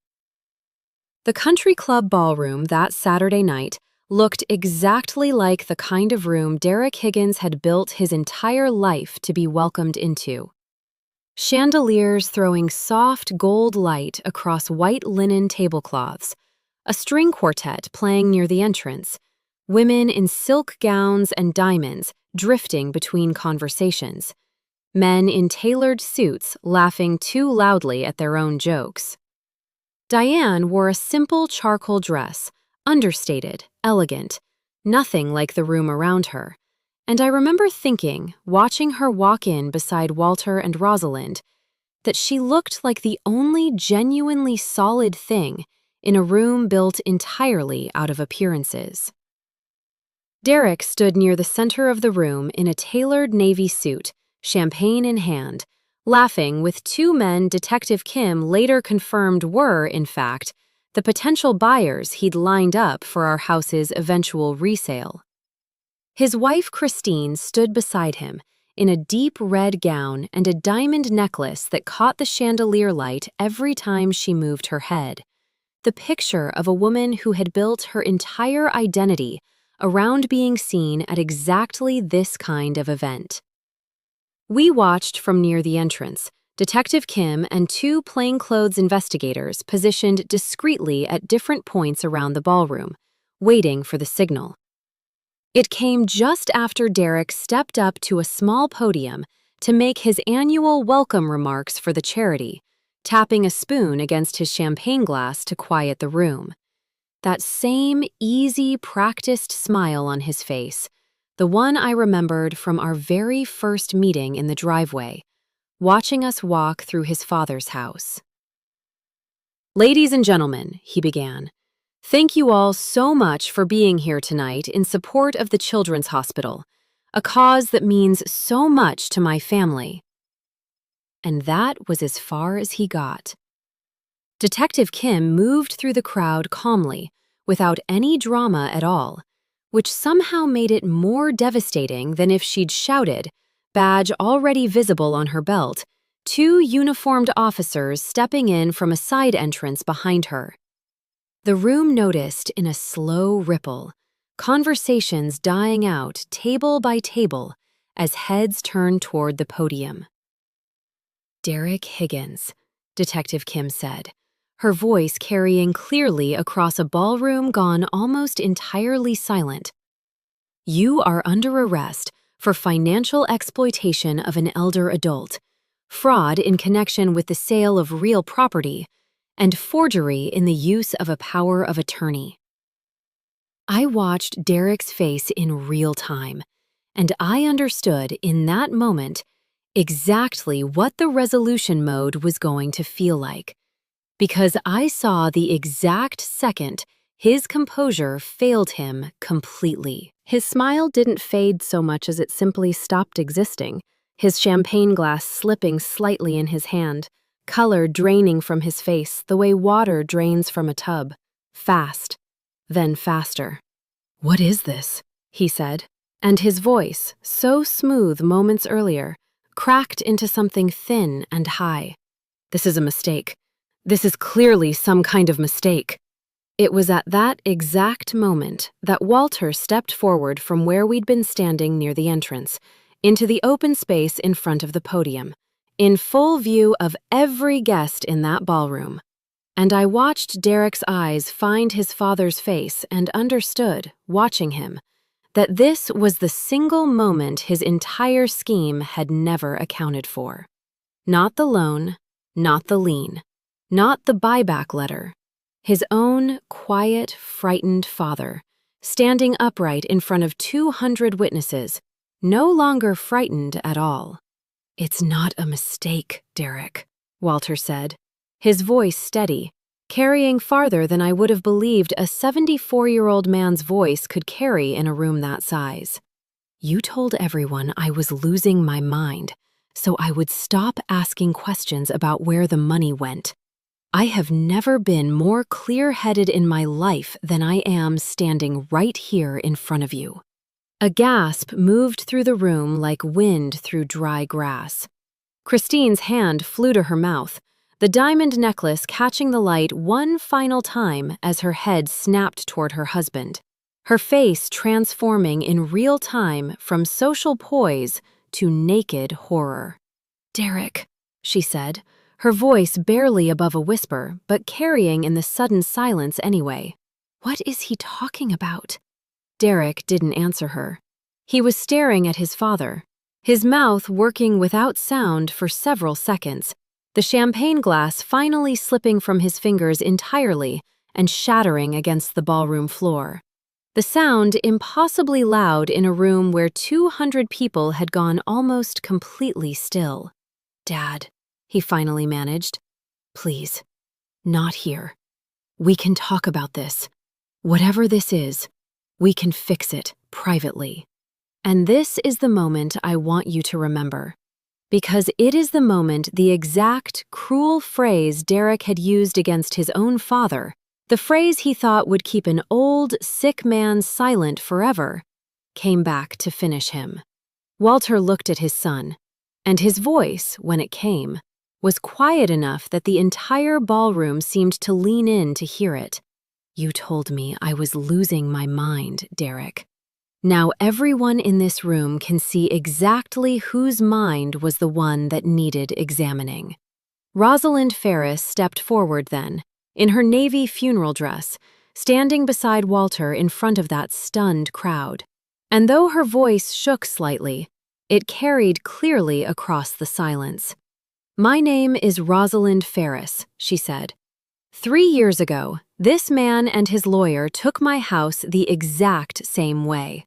I want everyone in this room to know his name, because I was too tired and too scared to make sure of it back then. And I am not going to make that mistake again. The officers moved in at that point, and I watched Detective Kim recite Derek's rights in the same calm, procedural voice she'd used every other time we'd heard her speak. Handcuffs closing around the wrists of a man who, 3 hours earlier, had been laughing over champagne with the very buyers he intended to profit from selling our house to twice. I want to be honest about something here, because it matters to the kind of story I'm telling you. I felt no joy watching those handcuffs close. I felt something quieter and heavier than joy, something closer to relief. The specific relief of watching a threat that had hung over my family for weeks finally become a fact instead of a fear. Diane found my hand in the crowd and held it tightly, and I remember looking over at Walter, standing very straight, watching his son being led out of the ballroom he'd spent years cultivating. And I saw grief on his face too, real grief, because whatever Derek had done, he was still, somewhere underneath all of it, the boy Eleanor had raised, the boy whose birth she had planted rose bushes to celebrate. Roland Voss, we learned within the hour, had been arrested separately that same evening, at his own home, quietly, without an audience, having not attended the gala at all. Christine Higgins did not go looking for her husband as the officers led him away. She stood frozen near the podium for a long moment, the shattered champagne glass still glittering at her feet, and then, according to 2 guests who were standing near her, she took off the diamond necklace with shaking hands, right there in front of everyone, and simply held it, staring at it like she was seeing it for the first time.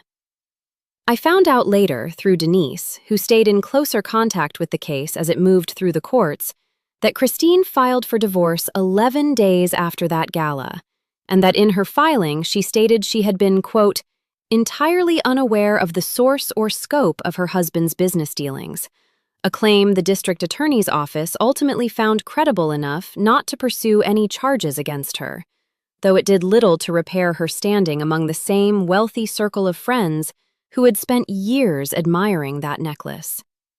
The weeks that followed the gala moved with a strange, compressed intensity, the kind that makes time feel both endless and instant at once.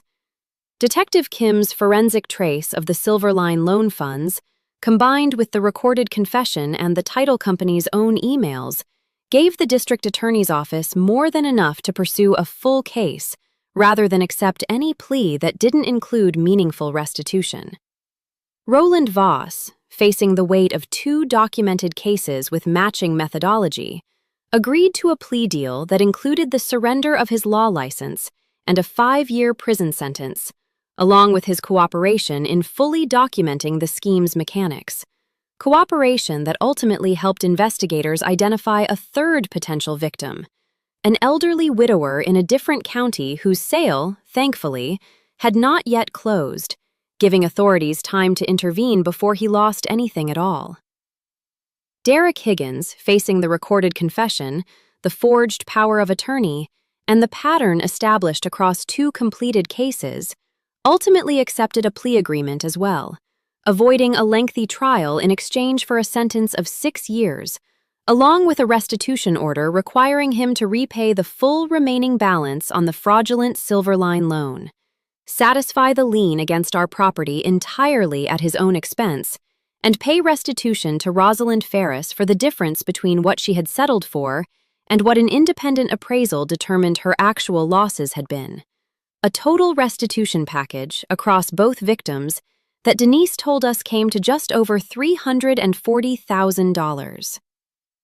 I remember sitting in the courtroom the day the sentence was formally read, Walter beside me in the same cardigan, and watching him receive the news not with triumph, but with something quieter, a kind of exhausted peace, the look of a man finally allowed to put down a weight he had been carrying entirely alone since the night he first read his wife's spiral notebook. Diane leaned over to me in that courtroom and whispered, "Do you know what the strangest part of all this is?" I asked her what she meant. She said, 9 days, Mark. 9 days after we moved into that house, we thought we had already gotten everything we worked 22 years for. And it turns out the most important part hadn't even happened yet. I think about that a great deal, even now. It has been almost a year since that Thursday night phone call, and I want to tell you honestly how things stand for everyone this story touched. Because I think you have earned the fuller picture, the way we eventually earned it ourselves, one honest conversation at a time. Our house at 118 Larkspur Lane is, as of 8 months ago, entirely, cleanly, permanently ours. The Silverline lien was fully satisfied using restitution funds ordered by the court, and Denise personally walked us through the recorded release, filed at the county recorder's office, the exact opposite document of the one that had been missing that terrifying morning I first searched our property records alone at the kitchen table. I keep a copy of that release in a fireproof box in our bedroom closet, not because I distrust the world now, but because I understand, in a way I never fully did before, that peace of mind is a thing you sometimes have to build with your own hands. And once you've built it, you protect it. Sophie had her son, our grandson, in the in-law suite's own small bathroom doorway during a false alarm at 2 a.m. that turned out to be very real, 6 weeks after Derek's sentencing.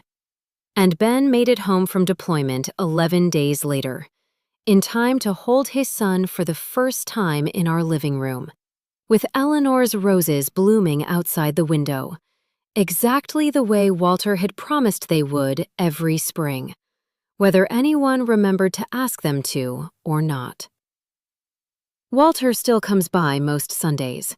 He has his own small apartment now, a genuinely comfortable one this time, closer to town, purchased with a portion of the restitution funds the court determined he was owed as an additional victim in his own son's scheme, separate from the funds that cleared our lien.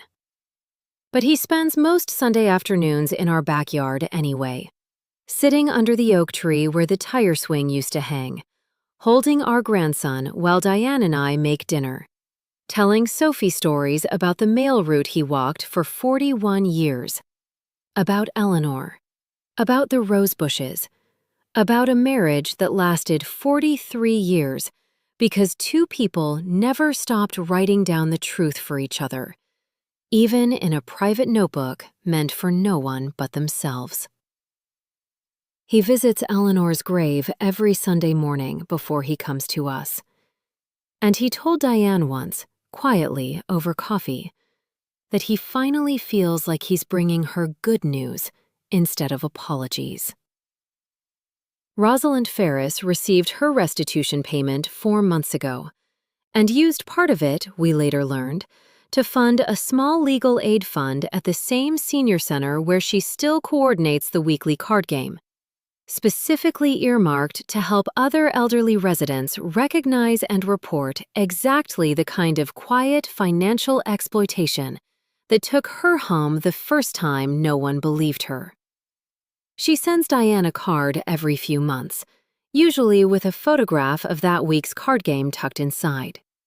And the most recent one included a note that said simply, "Thank you for knocking on a door I'd stopped believing anyone would ever knock on." Derek Higgins is serving his sentence at a state correctional facility roughly 90 minutes from Larkspur Lane. Walter has visited him twice. He told me, after the second visit, that he isn't sure yet whether forgiveness is the right word for what he's working toward, but that he has decided grief and anger cannot be the last thing he ever feels about his own son, because Eleanor would not have wanted that to be the end of the story either. I don't know what the right answer is there. I don't think there's a clean one. I only know that Walter has chosen to keep showing up, the same way he showed up in that diner booth 9 days after we moved in, frightened and unsure, but unwilling in the end to let silence be the only thing he offered the people who needed the truth from him. I think about that phone call often, the whisper on the other end of the line. Don't tell your wife. Come alone. And I understand now that it was never really a warning meant to isolate me. It was the sound of a frightened old man finally choosing courage over comfort, taking the smallest, most terrified first step toward undoing a silence he had kept for far too long, and trusting a near stranger to carry it the rest of the way, because he had run out of anyone else to trust. I think, too, about the lie I told Diane that first night, and the 18 hours I spent carrying a truth alone that should have belonged to both of us from the very first ring of that phone. I have apologized to her more times than I can count, and she has forgiven me, fully, the way she forgives most things, with her whole heart, and very little patience for me dwelling on it longer than necessary. But I have never forgotten the exact way her voice sounded in our kitchen when she said, "You let me sleep next to you last night, thinking we were safe, because it taught me something I hope I never have to learn twice. Protecting the people you love does not mean carrying danger alone in the dark on their behalf. It means bringing them into the light with you, as fast and as fully as you can, and trusting that whatever you face together will always be lighter than what either of you would have to carry apart." If there is one thing I would want you to take from everything I've told you tonight, it's this. Silence very rarely protects the people we love. It usually only protects the people who are hurting us by giving them more time to hide.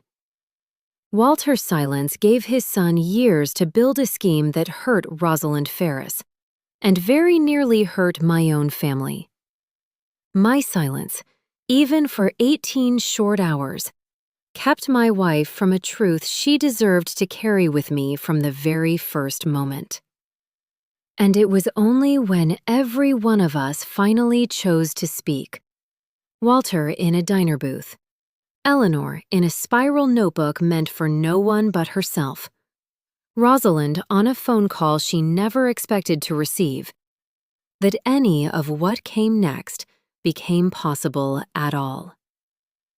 I don't know what warning might one day arrive in your own life, disguised as a whisper on the phone, or a strange feeling about paperwork you signed too quickly, or a small nagging detail that doesn't quite add up in a house, a marriage, a family you love. But if it comes, I hope you remember this. The people who are trying to protect you with their silence usually need you to be brave enough to ask one more question. And the people who are trying to hide something from you are usually counting more than anything else on you being too afraid, too tired, or too polite to ever ask it. Our house on Larkspur Lane is quiet again now, in the good way, the way we always hoped it would be. Eleanor's roses came back again this spring, right on schedule, red and stubborn along the side fence. And most Sunday evenings, you can find all of us out under that oak tree. Walter with our grandson asleep against his chest, Sophie and Ben laughing about something on the porch, Diane's hand in mine. And I think, more than anything else that came out of that terrifying phone call 9 days after we moved in, that is the ending I am most grateful for. Not the arrests, not the restitution, just an ordinary Sunday evening, safe, together, and entirely, honestly, our own. If you have ever had a moment where a stranger's warning or a hard truth you didn't want to hear ended up saving something you loved? I would love to hear about it in the comments below. And if this story meant something to you tonight, please take a moment to like this video and subscribe to the channel, because there are more stories like this one still waiting to be told, and I would be glad to have you back for the next one.